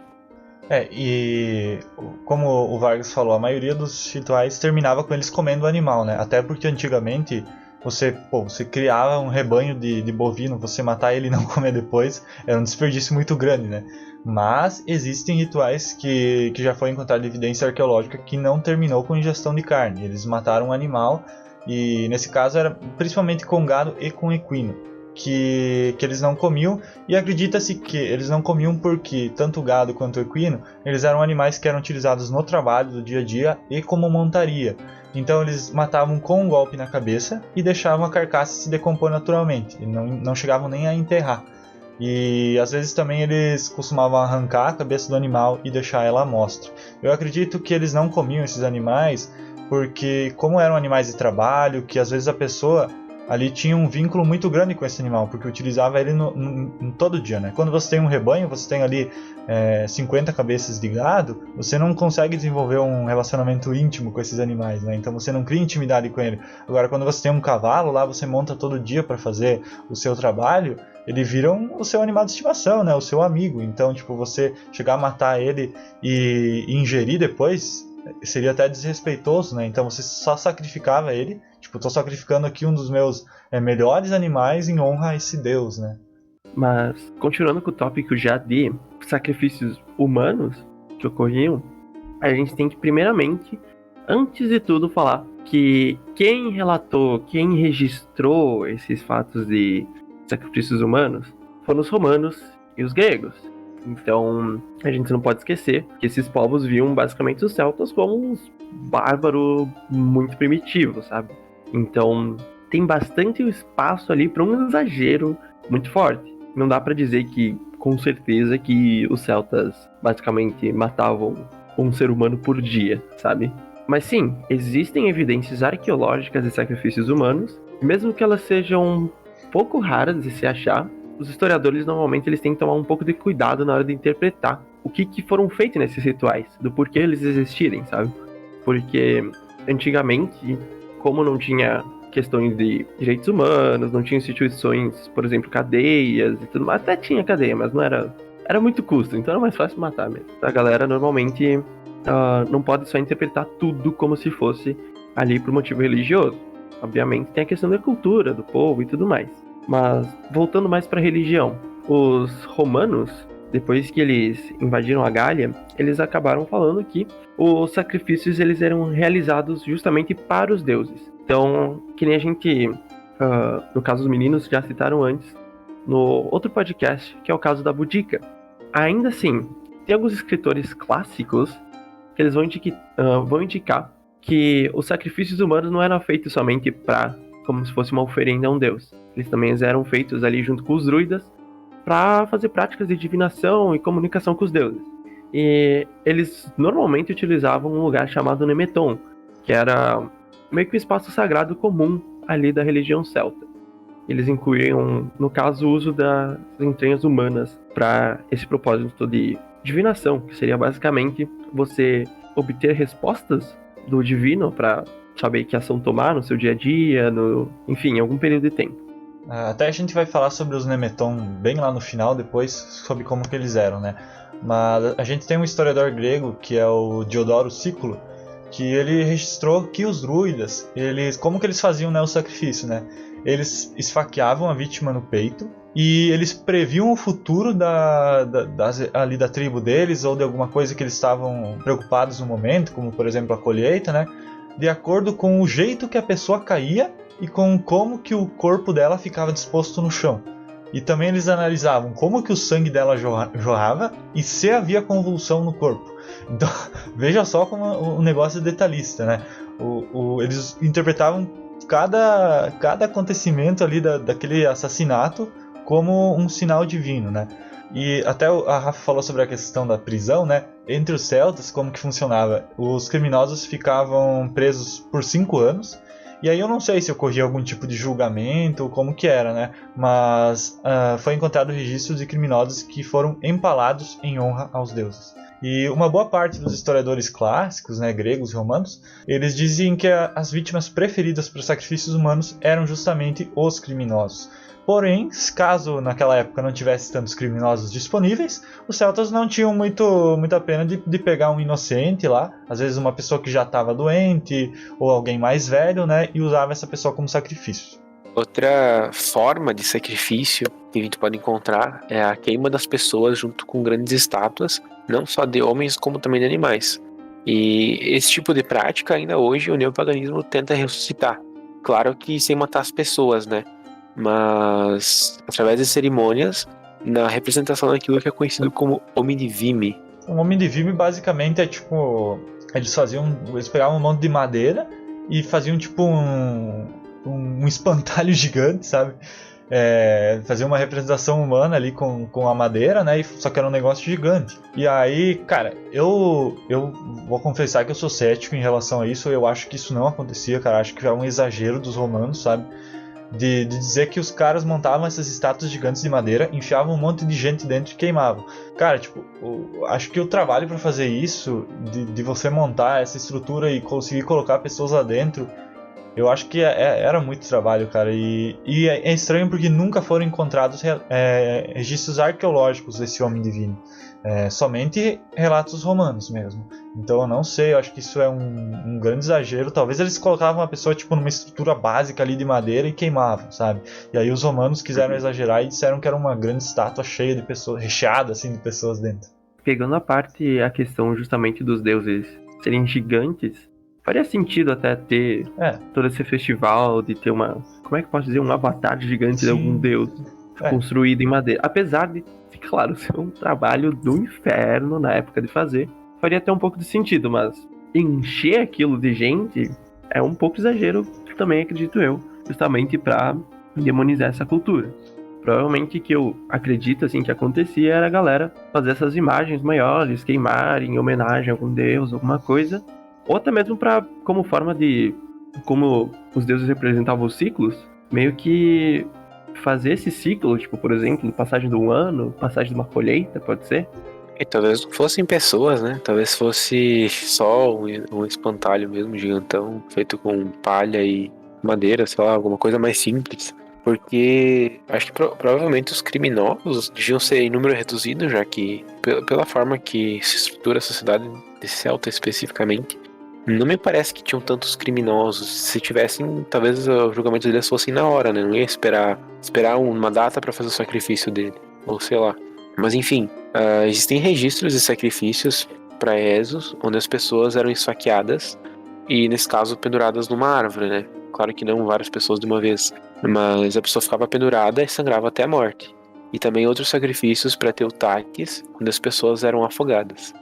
A gente precisa tentar esquecer um pouco essas descrições dos clássicos, né? E voltar mais a fatos arqueológicos. O principal local onde a gente encontra evidências para sacrifícios humanos, por exemplo, foi na França, conjunto do santuário na região da Picárdia. Nesses locais, o que se encontra são restos de guerreiros ou prisioneiros de guerra, né? A gente estipulam seja isso. Provavelmente não seja um sacrifício, né?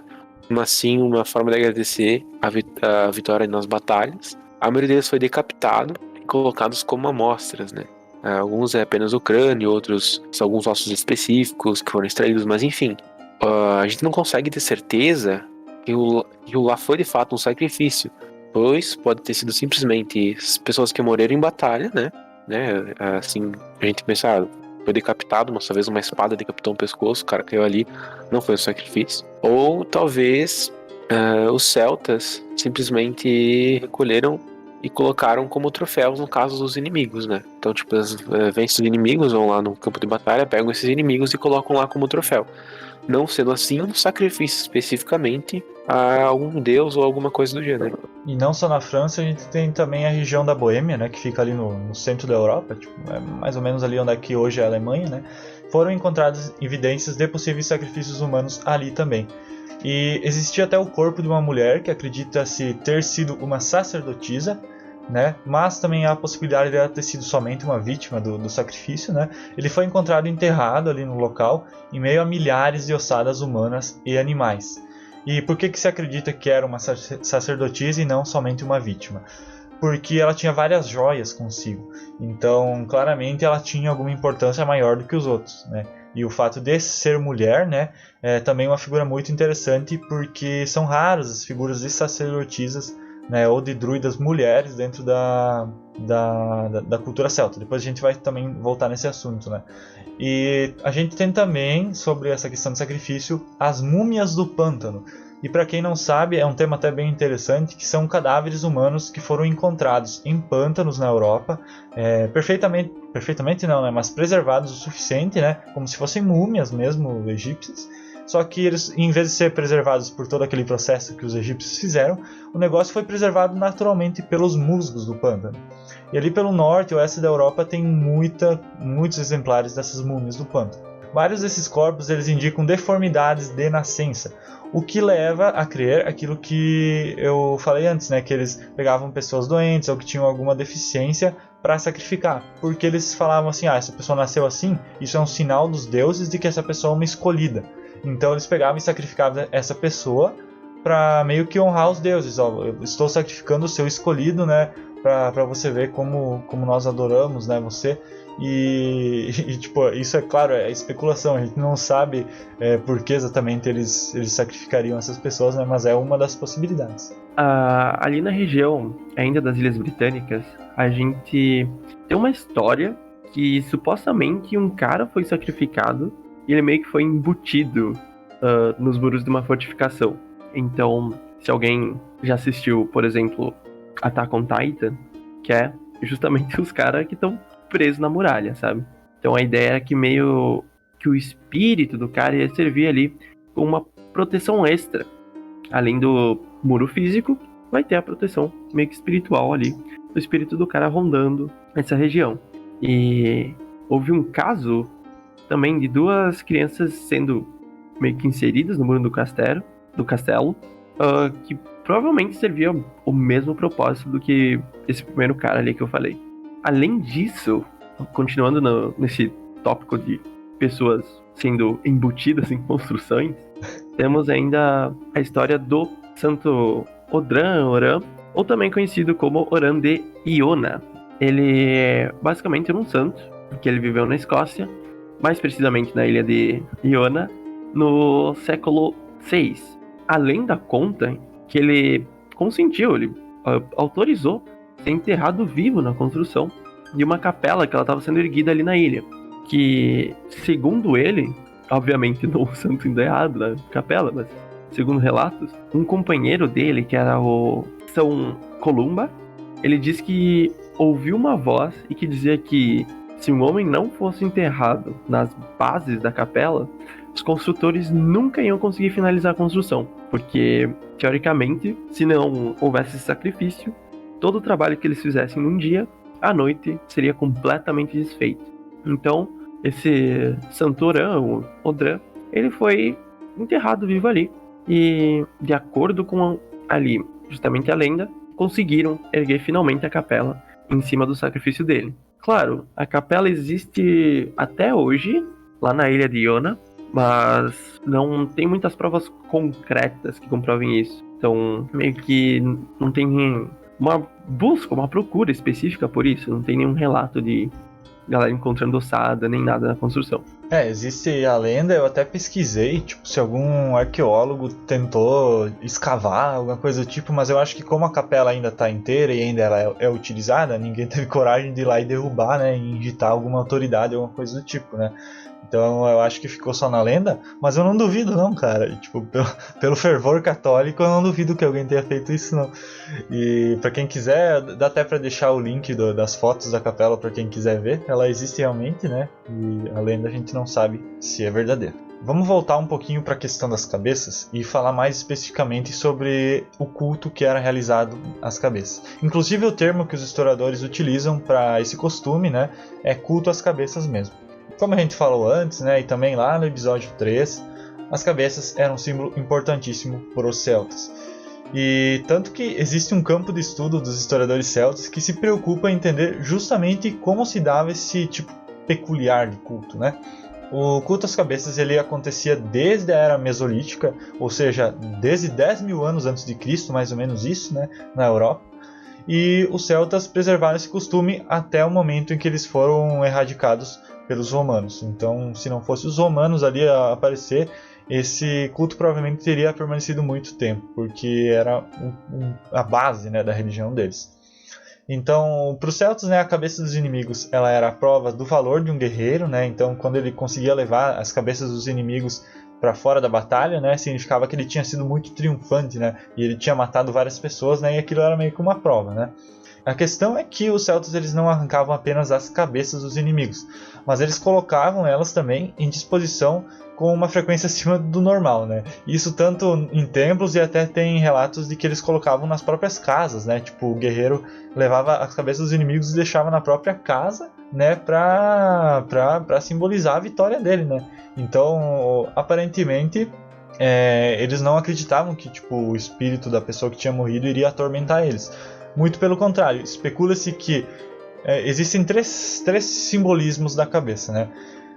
Os celtas acreditavam que a alma do indivíduo se localizava na cabeça, né? Então, a partir do momento que você cortava ali a cabeça dele, você segurava o essencial da pessoa, né? Que era a cabeça. O resto era descartável, né? Era só a base. E existia também a crença de que se você deixasse essas cabeças dispostas nos templos e nas casas, isso espantaria o mal, espantaria a doença, a morte, né? E também acreditava-se, veja só, que ao manter a cabeça de alguém por perto, né, de alguém morto, né, drenava-se o conhecimento e a sabedoria daquele indivíduo. Então aí você tem toda a justificativa para colocar nos templos isso, né, para você poder absorver a maior parte de conhecimento e sabedoria possível para o povo celta. Na mitologia irlandesa, existe uma história que é de Jan Keck, Era uma espécie de médico barra deus, e era tido como um deus da cura dos Tuatha-Dé-Danann. E ele era tão poderoso que a arte dele era capaz de curar qualquer ferimento. O único ferimento que ele não conseguia curar era se a pessoa tinha perdido a cabeça, ou talvez sofrido algum dano no cérebro ou espinha dorsal. E a gente pode até pensar que é algo óbvio, que a cura não que seja impossível curar alguém que perdeu a cabeça, né? Porque hoje temos essa noção de entender o quão importante é a cabeça para o funcionamento de todo o corpo. Mas é surpreendente que naquela época o povo já tinha um conhecimento sobre essa essencialidade do cérebro. Alguns escritores clássicos romanos e gregos também transformavam essa ideia de culto à cabeça, a caçada da cabeça dos guerreiros celtas, né, em algo mais brutal e bárbaro. Isso talvez até mesmo para justificar a necessidade de civilizar, entre aspas, esses povos. Né? Haviam aquilo como algo errôneo, né, algo como se fossem animais, por exemplo. Né? O romano Tito Livio conta uma história de uma das batalhas entre os romanos e boios, e esses boios são uma tribo celta, e essa história conta que o general Lúcio Postúmio Albino foi morto. Depois que ele foi morto, os celtas pegaram o corpo dele e levaram até um templo da tribo, um dos templos mais prestigiados do local. E nesse templo fizeram a decapitação do general, limparam o crânio, modelaram ele e fizeram adornos em ouro para que esse crânio servisse como uma taça em ouro às divindades. Pra você ver como eles tinham respeito, né? Tipo, às vezes a gente pensa, né? Nossa, eles arrancavam a cabeça, tipo, que puta desrespeito com o corpo dos caras. Mas na verdade, muito pelo contrário, né? Tipo, você tem povos que quando matavam os inimigos, detonavam o corpo, né? Do cara pra, tipo, dessecrar mesmo, tipo, mostrar que eles eram uns merdas, né? Mas aí os caras pegavam a cabeça do cara e faziam, tipo, todo esse tratamento, né? E, tipo, até de certa forma honravam, né, o inimigo que eles tinham matado. Eu acho que era justamente para poder absorver, né, o conhecimento do cidadão. Sim, e alguns arqueólogos e historiadores cansaram de encontrar cabeças e caveiras enfeitando templos e santuários celtas. Claro que tem essa questão da cabeça ser como um troféu, por exemplo, mas enfim, as divindades de 3 cabeças também apareceram em alguns pontos. Isso nem sempre era cabeças de um inimigo, né? Especificamente, do ser humano. Muitas vezes eram apenas cabeças esculpidas na pedra ou desenhadas em conjunto, sabe? Os desenhos da cabeça especificamente, né? Sim, dá até pra gente deixar, tipo, imagens disso no post também, pra depois vocês poderem conferir. E a gente fala muito do culto da cabeça, mas ele era mais presente na Gália, né? E os celtas das Ilhas Britânicas, eles demoraram um pouco mais para desenvolver esse interesse nas cabeças, né? Mas também nas ilhas foram encontradas, né, além de esculturas de cabeça, máscaras de metal. A gente tem uma imagem famosa que é o gigante de Cerne-Abas, né? Também vou deixar o link na descrição, mas ela é uma imagem bem conhecida, que é tipo uma imagem gigante numa colina, que é de um cara nu com um bastão na mão. E na outra mão ele tá tipo com a mão estendida, sabe? E acredita-se que essa mão estendida, antigamente, né, na época em que essa imagem foi confeccionada, ela carregava uma cabeça. E com o tempo, devido... É que é uma imagem assim na terra mesmo que os caras fizeram. Então, com o passar do tempo, foi... Tipo, a terra ela vai sendo coberta, né, e tal. Então, a cabeça meio que se perdeu e ficou todo o resto da imagem, né. Porque a mão realmente, tipo, depois que eu analisei a imagem, tipo, ela tá numa posição muito estranha, como se ela estivesse segurando algo. E eu acredito que é uma possibilidade, sim. Já fazendo essa ponte com locais que são importantes ali para a religião celta, a gente pode fazer ali um paralelo já com os locais sagrados que a gente tinha, que eram, no caso, os templos em que aconteciam os cultos e tudo mais da mitologia celta. Então, a maioria dos templos e dos locais sagrados que eram utilizados justamente para a prática religiosa céltica, eles eram locais mais naturais, como por exemplo ali florestas, pântanos, enfim. Esses locais eles eram chamados de Nemeton, que a gente já citou antes ali na parte dos sacrifícios humanos. Então, embora a palavra Nemeton seja utilizada para se referir aos locais sagrados dentro de bosques, ou que estivessem ali conectados mais à terra. Locais naturais de culto, eles eram normalmente chefiados pelos druidas, aqueles que consistiam basicamente em rios, fontes, lagos e pântanos, que assim, não querendo falar nada, mas parece ter uma ligação bem forte com os corpos que a galera encontra no pântano, né? Sim. As múmias. Consideravam-se especiais aqueles locais de encontro entre dois rios, porque se entendia basicamente que aquilo ali meio que formava um portal de conexão entre esse mundo e o, entre aspas, outro mundo. Comumente também algumas árvores, elas eram tidas como sagradas para uma tribo ou para alguma comunidade. Debaixo da sombra delas eram efetuados muitos rituais e cultos. Então até hoje a gente sabe muito pouco sobre que atividade exatamente que eles faziam nesses nemetons.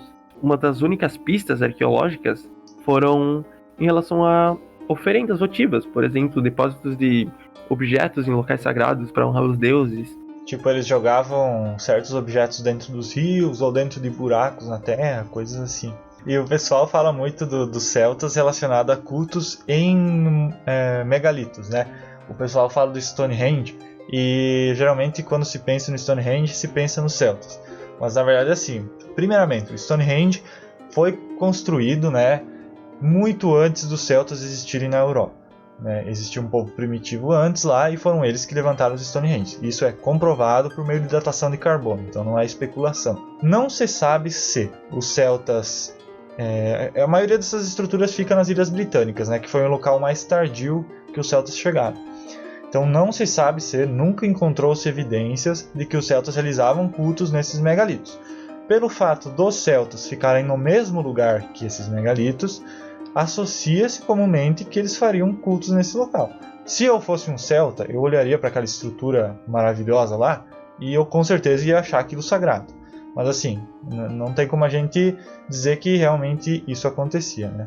E como a Rafa falou, a maioria desses locais eram naturais, né, que eles faziam cultos. Mas a gente também tem estruturas construídas. A gente tem estátuas de madeira que eles esculpiam, mas assim, eram estátuas que não tinham muitos detalhes, eram mais brutas, assim, não tinham os detalhes do rosto e tal. Eles também erguiam pilares de pedra, né? E dentro de locais que eles consideravam sagrados. E alguns pilares eram aqueles pilares assim de 4 lados, sabe? E outros eram redondos, né? Hemisféricos, que a gente diz. E esses pilares eles decoravam com cabeças, né? Como o Vargas falou antes, ou até mesmo desenho de vegetais, tipo as plantas subindo assim e tal. E os primeiros templos de pedra, que a maioria dos templos que eles construíram eram de pedra, né? Foram a partir do século 4 a.C. E eles decoravam esses locais com máscaras. E na Gália foram encontrados templos de pedra com espaços em seus pilares para que se colocasse uma cabeça, né? Tipo um buraco assim, né? O espaço ali para que eles colocassem cabeças ou crânios reais, né? De pessoas mesmo. E claro que com o contato que eles foram tendo depois com gregos e com romanos, aí eles conseguiram ter um conhecimento mais arquitetônico, assim, mais estilizado assim dos templos deles, né? E aí foi se transformando também os templos que eram para ser celtas, foram se transformando em templos para deuses romanos e depois para santos cristãos, né? Uma coisa que é provável, pelo menos acredita-se isso, né? Os rituais comunitários dos celtas tinham uma agenda, tipo, na quinta-feira vamos fazer um sacrifício. E essa agenda seguia as fases da lua. Claro que em momentos de complicação para a tribo, isso não só a guerra, mas uma seca, por exemplo, inundação, até mesmo fome, coisas em geral, que é um problema comunitário, essa frequência de rituais aumentava para que pudesse ser oferecidos mais orações e sacrifícios aos deuses. Com o passar do tempo, os romanos ou transformaram a arquitetura dos templos celtas até que tornaram um templo mais romano para honrar e cultuar os próprios deuses, ou destruíram completamente os templos. E aí você acaba não tendo um vislumbre muito mais a fundo do que seria um templo genuinamente celta.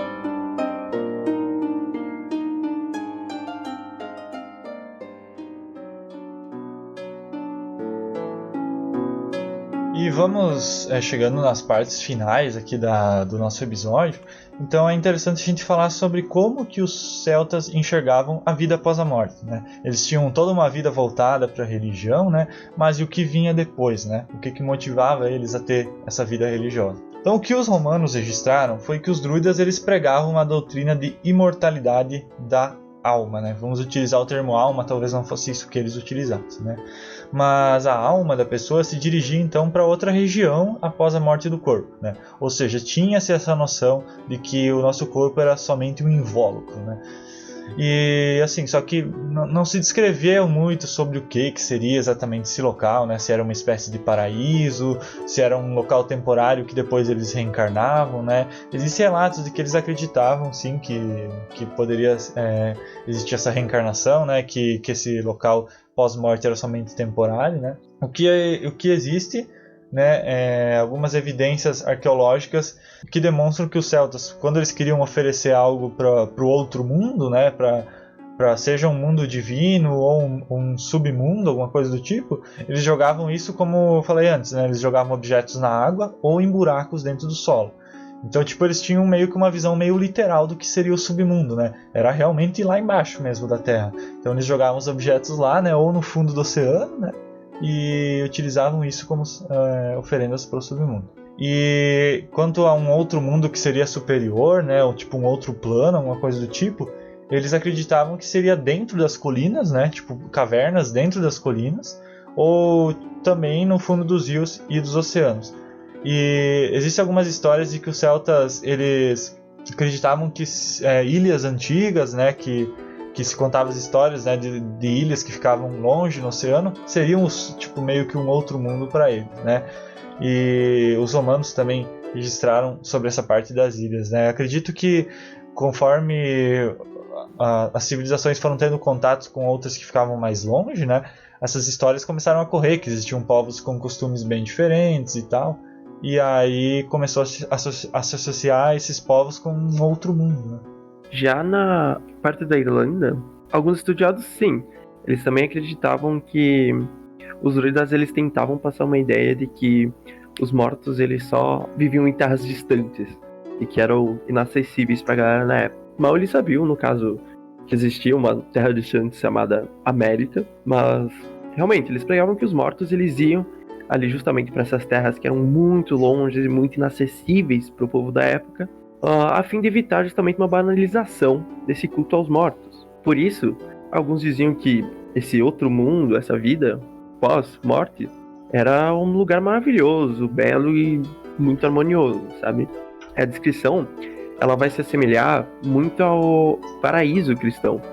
Então, um local onde ninguém vai envelhecer, todo mundo é feliz o tempo inteiro, que é uma abundância infinita de comida, de descanso e de diversão.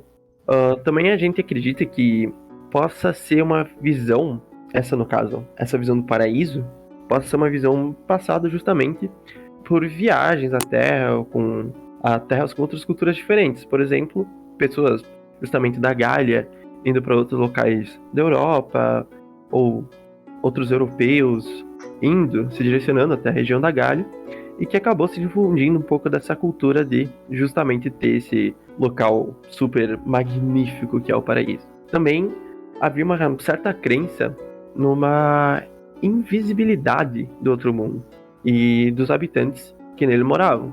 Por exemplo, em algumas raras ocasiões era possível se ver um fantasma ou alguma coisa do tipo, e geralmente era na noite do início do inverno, ali no comecinho, a noite que se tornava inverno, que eles chamavam de Samhain, ou também no amanhecer ali do dia que começava o verão, que eles chamavam de Beltane. Então, momentos onde o limiar entre o nosso mundo físico e o mundo espiritual, ele meio que desaparecia, que era justamente nesses momentos ali de troca de estações. E essa cultura do limiar entre os mundos, né, persiste até hoje, né? Acho que isso meio que é bem difundido, né, mas através do Halloween, né, como o Samhain, né, justamente na mesma data, né, do solstício de inverno, né, que existe toda essa cultura do Halloween justamente porque era nessa época que os fantasmas, né, os mortos podiam sair, né.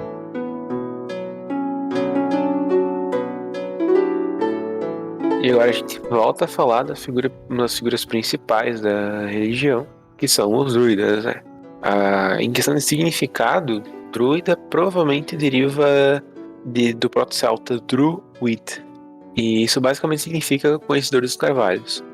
O motivo dessa relação, muito provavelmente, é porque os druidas realizavam a maioria dos ritos que eles tinham, e talvez ensinamentos, né, a transmissão do conhecimento, em bosques de carvalho. Como a gente já falou no início, os druidas tinham uma importantíssima função. Eles não só eram líderes religiosos, mas também interpretavam os eventos da natureza e usavam plantas, por exemplo, para curar as doenças do povo. Claro que isso com o tempo foi tornando eles cada vez mais respeitados. E eles também tinham um repertório de informações muito alto e sobre a história e costume dos celtas. Eles eram grandes conhecedores. Uma coisa triste, né, é que eles nunca escreveram. Isso, como a gente saltou diversas vezes ao decorrer do episódio. E todas as informações que temos sobre os druidas deriva de escritores clássicos, sejam eles romanos ou gregos. Isso gera uma visão um pouco mais enviesada sobre as práticas, e a gente tem que pensar que muitas das coisas que a gente disse aqui nesse episódio, por exemplo, são suposições com base na visão romana ou grega dos celtas. Júlio César escreveu que os druidas passavam, por exemplo, 20 anos treinando, né, antes de poder exercer a sua função. Eles não confiavam na escrita porque eles acreditavam que essa escrita faria que os não treinados pudessem ter acesso aos segredos deles. E nesse caso eles optavam em passar a tradição apenas oralmente para que ela se mantivesse durante todas as eras. Isso se manteve até que o cristianismo invadiu e sobrepôs elas. É curioso que uma experiência pessoal, no começo eu comecei a fazer parte dos Arrasa Cruzes, e na história deles, que começa no Antigo Egito, antes de Cristo, os primeiros conhecimentos não eram repassados através de escrita também, mesmo que a gente sabe que os egípcios foram os precursores da escrita. Porque, eu não sei muito bem o porquê, mas acho que talvez tenha o mesmo motivo, né? Algumas pessoas restritas tinham acesso à informação, nesse caso eram os druidas, e muito provavelmente os druidas escolhiam seus discípulos e quem, entre aspas, merecia aquele conhecimento. E aí, por isso, não teve escrita, né? E hoje, atualmente, você tem uma sociedade moderna, bem mais organizada, e existem maneiras de manter o acesso do conteúdo escrito a apenas algumas pessoas. Acho que os druidas bobearam um pouco nisso, porque vou pegar até um paralelo com os hindus, né? Como que os brahmanes fizeram? Porque os brahmanes também não gostariam que as pessoas comuns, né, de outras castas, tivessem um acesso ao conhecimento sagrado, né, por assim dizer. Só que assim, eles desenvolveram o sânscrito, né? Então eles fizeram com que isso tudo fosse registrado, né, em livros sagrados, né, nos Vedas e tal. E eles escreveram, só que assim, eles não ensinaram as pessoas a ler. Então somente para você aprender a ler aquilo lá, você tinha que ser iniciado dentro do hinduísmo, né? Você tinha que ser um brahmane também. E então as pessoas comuns, por mais que tivesse escrito, elas não tinham acesso, porque elas não tinham como aprender a ler, né? Hoje em dia qualquer um pode aprender a ler, né, sozinho, não precisa nem de professor praticamente. E só que naquela época, né, devido a toda a estrutura social, você tinha muito mais dificuldade disso, né? Era praticamente impossível, se você não fosse instruído, você aprender a ler. Então eles, né, não deixaram de registrar as coisas, né? E quando registraram de uma forma tão velada que mesmo você sabendo ler, você se sentiu um analfabeto funcional lendo aquele negócio lá. Até hoje, se você pegar os Vedas pra ler, você não... você não entende porra nenhuma daquilo lá. E se você não pegar alguns comentários de alguns autores modernos que fizeram todo o estudo e interpretaram os Vedas, é muito difícil de você entender o que exatamente está nas entrelinhas. Então acho que os druidas meio que vacilaram aí. Eles podiam ter feito sistemas de escrita assim, fazer um negócio bem velado e tal, que hoje em dia até podiam fazer um negócio criptografado que hoje em dia alguém ia conseguir desvendar e a gente poderia ter acesso a esse conhecimento. Mas aí eles fizeram essa cagada aí, infelizmente.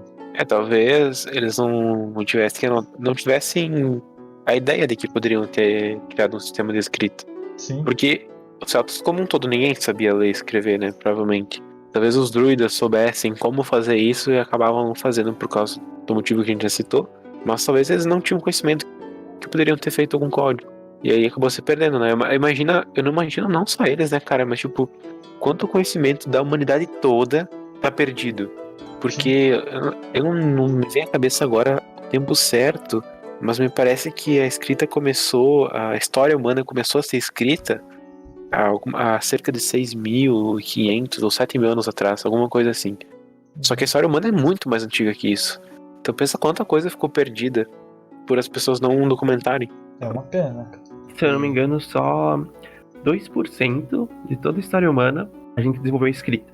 Então, basicamente 98% da nossa história a gente não sabe nada, porque a gente não tinha escrita ainda.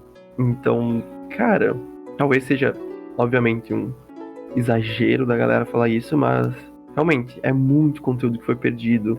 E também tem toda a questão de ter conteúdo alterado, né? Justamente pra servir a algum propósito. Por exemplo, sei lá, achei uma peça histórica aqui de, sei lá, um rei que reinava antigamente e que eu não quero passar a mensagem desse cara. Vou mudar um pouquinho ali o significado disso. Então, realmente, cara, ser humano é meio complicado quando se trata de realmente respeitar outras culturas. É uma pena, cara. A gente que tem esse gosto mais pelo estudo de história, é triste se deparar com essas situações, porque você pensa em quanto mais que a gente poderia saber, né? Tantas respostas de coisas que a gente hoje se questiona, né? Que já não foram solucionadas na antiguidade, né? Mas assim, voltando para a questão dos druids, né? Eles eram extremamente influentes dentro da sociedade celta, né? Como a gente já falou antes. Mas assim, eles não precisavam nem pagar impostos, né? Não precisavam lutar nas guerras, né? E alguns, como eu falei lá no comecinho, eles eram conselheiros dos reis também. E em questões criminais eles atuavam como juízes, né? E quando acontecia algum conflito eram eles que iam lá e mediavam o negócio. E tem algumas evidências arqueológicas que apontam que os druidas eles se vestiam com longos mantos e elmos de bronze. E alguns desses elmos tinham chifres ou galhadas acopladas. E aí a gente volta para aquela questão dos Cernunnos, ser o deus principal deles. Porque, o druida é justamente o cara que representa a religião e o conhecimento celta. E o cara usava um chifre igual ao deus Cernunnos, ou os deuses corníferos, né, dos celtas. Então, cara, para mim isso é mais uma evidência de que os Cernunnos era o deus primordial deles. E assim, apesar da sociedade celta não ter tantas distinções sexuais quanto outras sociedades daquela mesma época, aquilo que eu falei antes, não temos muitas evidências de mulheres sendo druidas. Na verdade, assim, a gente não tem nenhuma evidência de mulheres sendo druida. Só que alguns romanos, eles citaram algumas ocasiões, né, que eles viram mulheres desempenhando essas funções, né, tanto na Gália como na região ali da Irlanda. E como surgiram muitas histórias romantizadas depois sobre isso, meio que se colocou na cabeça que mulheres também poderiam ser druidas. Porém, a gente não sabe se elas eram proibidas de ser druidas, se somente homens poderiam desempenhar essa função, ou se era um negócio livre. Então, não sei, pelo que a gente vê da sociedade celta, como elas podiam ser guerreiras, como elas podiam ser rainhas, como elas podiam comandar batalhões, as tropas, né? Eu imagino que sim, elas poderiam adotar essas posições de poder religioso também, mas é impossível afirmar, é algo que ficou perdido na história realmente, até, quem sabe aí algum dia alguém encontra aí uma ossada aí que consiga provar que era uma mulher que tinha um desempenho de função religiosa maior dentro da sociedade celta, e a gente tem uma resposta para isso, né? Por enquanto, somente fica a especulação. Os gregos, eles mencionaram que a filosofia e as crenças druidas eram pitagóricas, assim, quando eu digo pitagóricas, relacionada a Pitágoras, né? E também pregavam a ideia de reencarnação. Aí há quem diga que essa ideia de reencarnação foi uma crença que os reis celtas pediram para os druidas espalhar para a sociedade, porque assim eles encorajariam os guerreiros a darem tudo de si nas batalhas. E claro, se o cara souber que... também não é assim, né? Mas que tem muita gente hoje em dia que acredita em reencarnação e nem por isso sai fazendo qualquer merda, né? Mas assim, naquela época, talvez por ter uma crença mais básica sobre isso, os guerreiros pensavam, cara, eu vou morrer e vou voltar, então, eu vou dar tudo de mim nessa batalha para poder ter essa honra comigo, né? Então, talvez, né, é uma possibilidade também. E eram os druidas que chefiavam ali o calendário dos celtas, né? Eles que olhavam os astros, né, e faziam uma previsão ali sobre como que seria o clima e a vontade dos deuses para organizar a questão da agricultura, guerras e coisas do tipo. Eu vi que na época também o Júlio César, o imperador, foi ele que escreveu que o druidismo ele tinha sua origem justamente nas Ilhas Britânicas. Porém, hoje uma das teorias que a maioria dos historiadores defende é que isso foi só uma justificativa usada para eles poderem expandir o território romano justamente ali, pelas Ilhas Britânicas. Deixa eu só te interromper, eu vou fazer uma especulação aqui.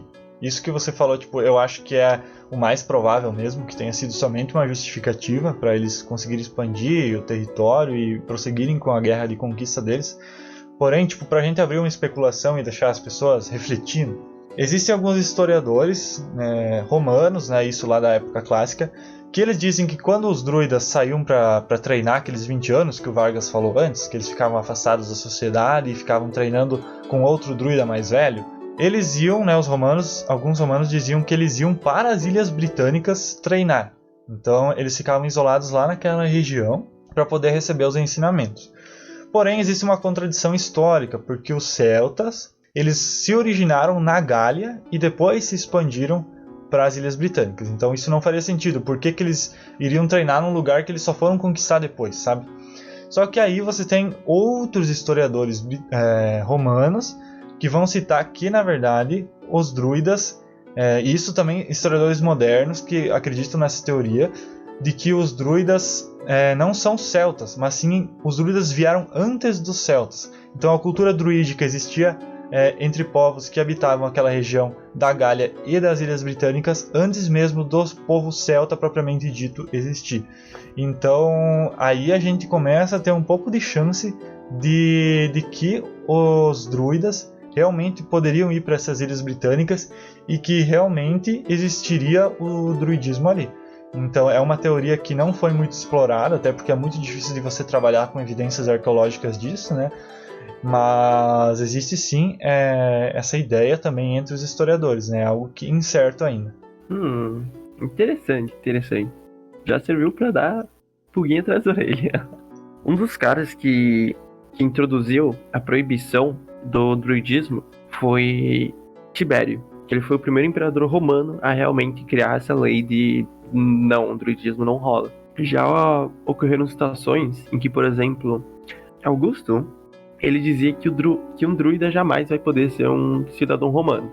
Então já dava pra ver que tinha bastante já desse preconceito, dessa luta contra as crenças célticas. Acho que o Augusto ele foi o imperador que veio antes do Tibério, mas não tenho certeza. Ele veio antes, com certeza, mas eu acho que foi imediatamente antes do Tibério. Exato. Augusto era filho de César, correto? Cara, eu acho que sim. César. Sim. Então, mas na questão de, justamente, todo esse processo da destruição dessa cultura, entre aspas, bárbara, que era a cultura celta, ela, infelizmente, ela necessitava ser acompanhada da destruição desses druidas. Então, o Império Romano basicamente bagunçou bastante ali a região celta, principalmente por eles caçarem os druidas, já que eles eram esse elo que mantinham as tribos unidas.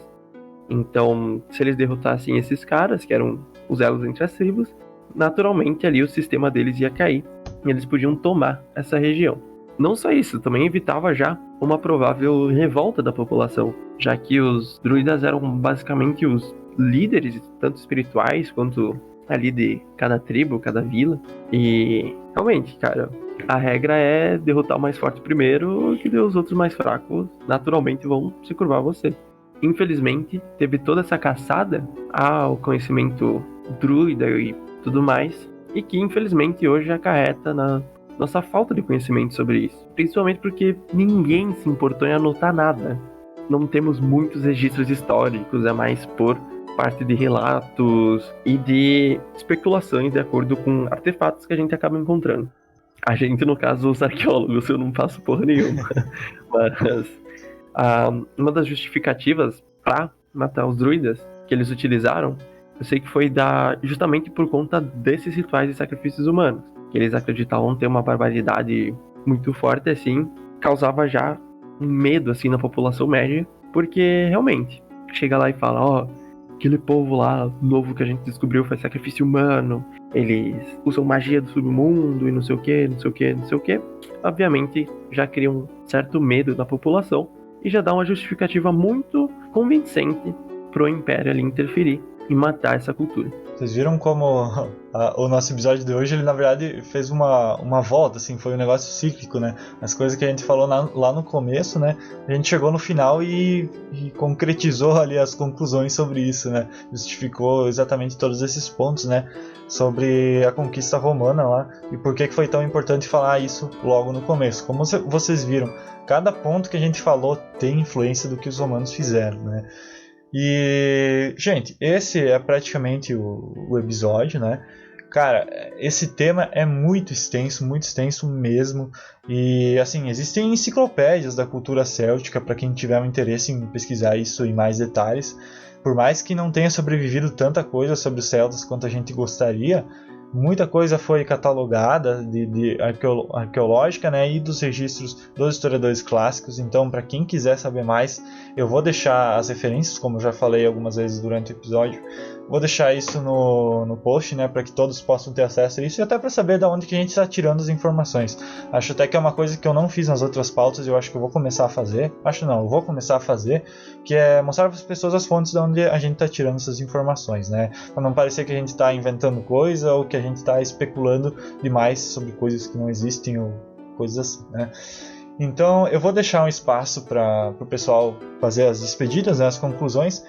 Assim, hoje os druidas, a cultura, né, dos rituais druidas, dos rituais celtas, ainda sobrevive, por mais que seja do modo mais moderno, né? Principalmente na Europa, ainda existem grupos que realizam práticas que eles chamam de druídicas ou de célticas, né? A gente tem vários movimentos de revival, né? Eu não sei como o pessoal chama aqui no Brasil, mas eu acho que é renascentismo, né? A gente tem renascentismo grego, renascentismo romano, que são pessoas que pegam as práticas desses povos antigos, né, do período clássico ou medieval, e trazem para a modernidade, né, adaptam elas e fazem isso como uma própria religião, né, vivem a religião dos romanos, dos gregos, nos dias atuais, né, e a gente também tem esse movimento de revival celta, né, renascentismo celta ainda na atualidade, só que assim, aqui no Brasil eu acredito que seja muito mínimo, quem faz, eu acho que faz mais por conta, não existe uma comunidade tão grande, pelo menos que eu conheço aqui no nosso país. Se existisse alguém que está ouvindo conhecer, por favor, entre em contato e me mande, que eu tenho realmente curiosidade de saber. Quem sabe a gente até entre em contato com alguém que faz isso hoje em dia, até para entender como que sobreviveu o neodruidismo, né, que eles chamam, e para saber como que essa prática dos rituais celtas é feita hoje em dia. E por mais que você tenha registros sobre os celtas, sobre os druidas, como vocês viram nesse episódio, a gente não tem detalhes sobre como eram feitos os rituais, assim. Então as pessoas tiveram que adaptar e às vezes até corromper, né, e transformaram a cultura celta em algo bastante especulativo. Então eu tenho muita curiosidade em saber como essas práticas são feitas hoje dentro desses sistemas renascentistas religiosos. Quem sabe até a gente faz um episódio sobre isso numa próxima oportunidade, né? A questão desse episódio sobre cultura celta e tudo mais, pra mim foi um episódio bem interessante. Até agora, eu acho que foi o episódio mais histórico que eu gravei com vocês, que é um assunto que justamente me agrada bastante. E, cara, eu sempre acho interessante você conseguir enxergar momentos do passado, assim, justamente de uma perspectiva mais de fora, sabe? Gostaria que pudesse fazer isso no presente, mas infelizmente é um exercício muito difícil de se fazer. Mas pelo menos o passado tá aí pra gente conseguir dar uma bisoiada. Realmente, a história do povo celta, apesar de uma cultura muito diferente da nossa, acredito que seja uma história triste. Justamente uma história de, pelo menos ali no final, de uma perseguição mesmo, sabe? E é uma pena a gente não ter druidas formais que sobreviveram a essa época, sabe? Claro, obviamente, existe todo esse revival ali do druidismo. Não conheço ninguém que pratique nem nada. E, assim como o Gustavo falou, gostaria de saber como que sobreviveu essas práticas e como que elas chegam nos dias de hoje. E, realmente, o povo celta, tiro no escuro, cara. Eu lembro que quando era menor eu totalmente acreditava que era, tipo, elfo, sabe? Então, realmente, ter esses episódios um pouco mais históricos são muito legais de gravar. É isso, eu acho. Cara, eu, assim como a Rafa comentou, antes de pesquisar sobre os celtas, eu imaginava um negócio tipo meio élfico, meio, sei lá, uma parada mais mística, sabe? Como se fosse não como se fosse um povo especificamente que viveu na Europa e que teve toda uma história construída, mas algo mais místico mesmo, tipo um povo místico. Inclusive pelo fato de estarem druidas, né? Eu fiquei pensando, deve ser um negócio mais de RPG, mais de filme medieval, sei lá, um negócio assim. Mesmo que seja um povo com uma história muito interessante, que tem a ver em partes com coisas místicas, né? É isso aí, gente. Muito obrigado por quem ouviu até aqui. Voltaremos aí futuramente, eu acho, a falar sobre os Celtas, né? Eventualmente a gente acaba voltando sempre para esses temas, né? E agradecemos para quem persistiu aí por esse episódio. Não sei se ficou muito maçante, porque é um episódio mais histórico, mas acho que a dinâmica da gente gravar em 3 tá sendo mais legal. Acho que é menos cansativo tanto pra gente gravar quanto pra pessoa que tá ouvindo, né? Tipo, intercala mais as vozes, eu acho que fica mais harmonioso. Então, agradeço para quem ouve o nosso podcast, para quem está sempre acompanhando, para quem está sempre curtindo aí nas redes sociais e ouvindo todos os episódios, maratonando. E se você chegou aqui e é o primeiro episódio que você está ouvindo, por favor, ouça os demais e dê um feedback pra gente saber se está ficando legal, se o áudio tá bom, se a dinâmica da mesa entre os participantes está legal. E muito obrigado novamente. Até uma próxima. Tchau, Até a tchau. próxima. Tchau, tchau.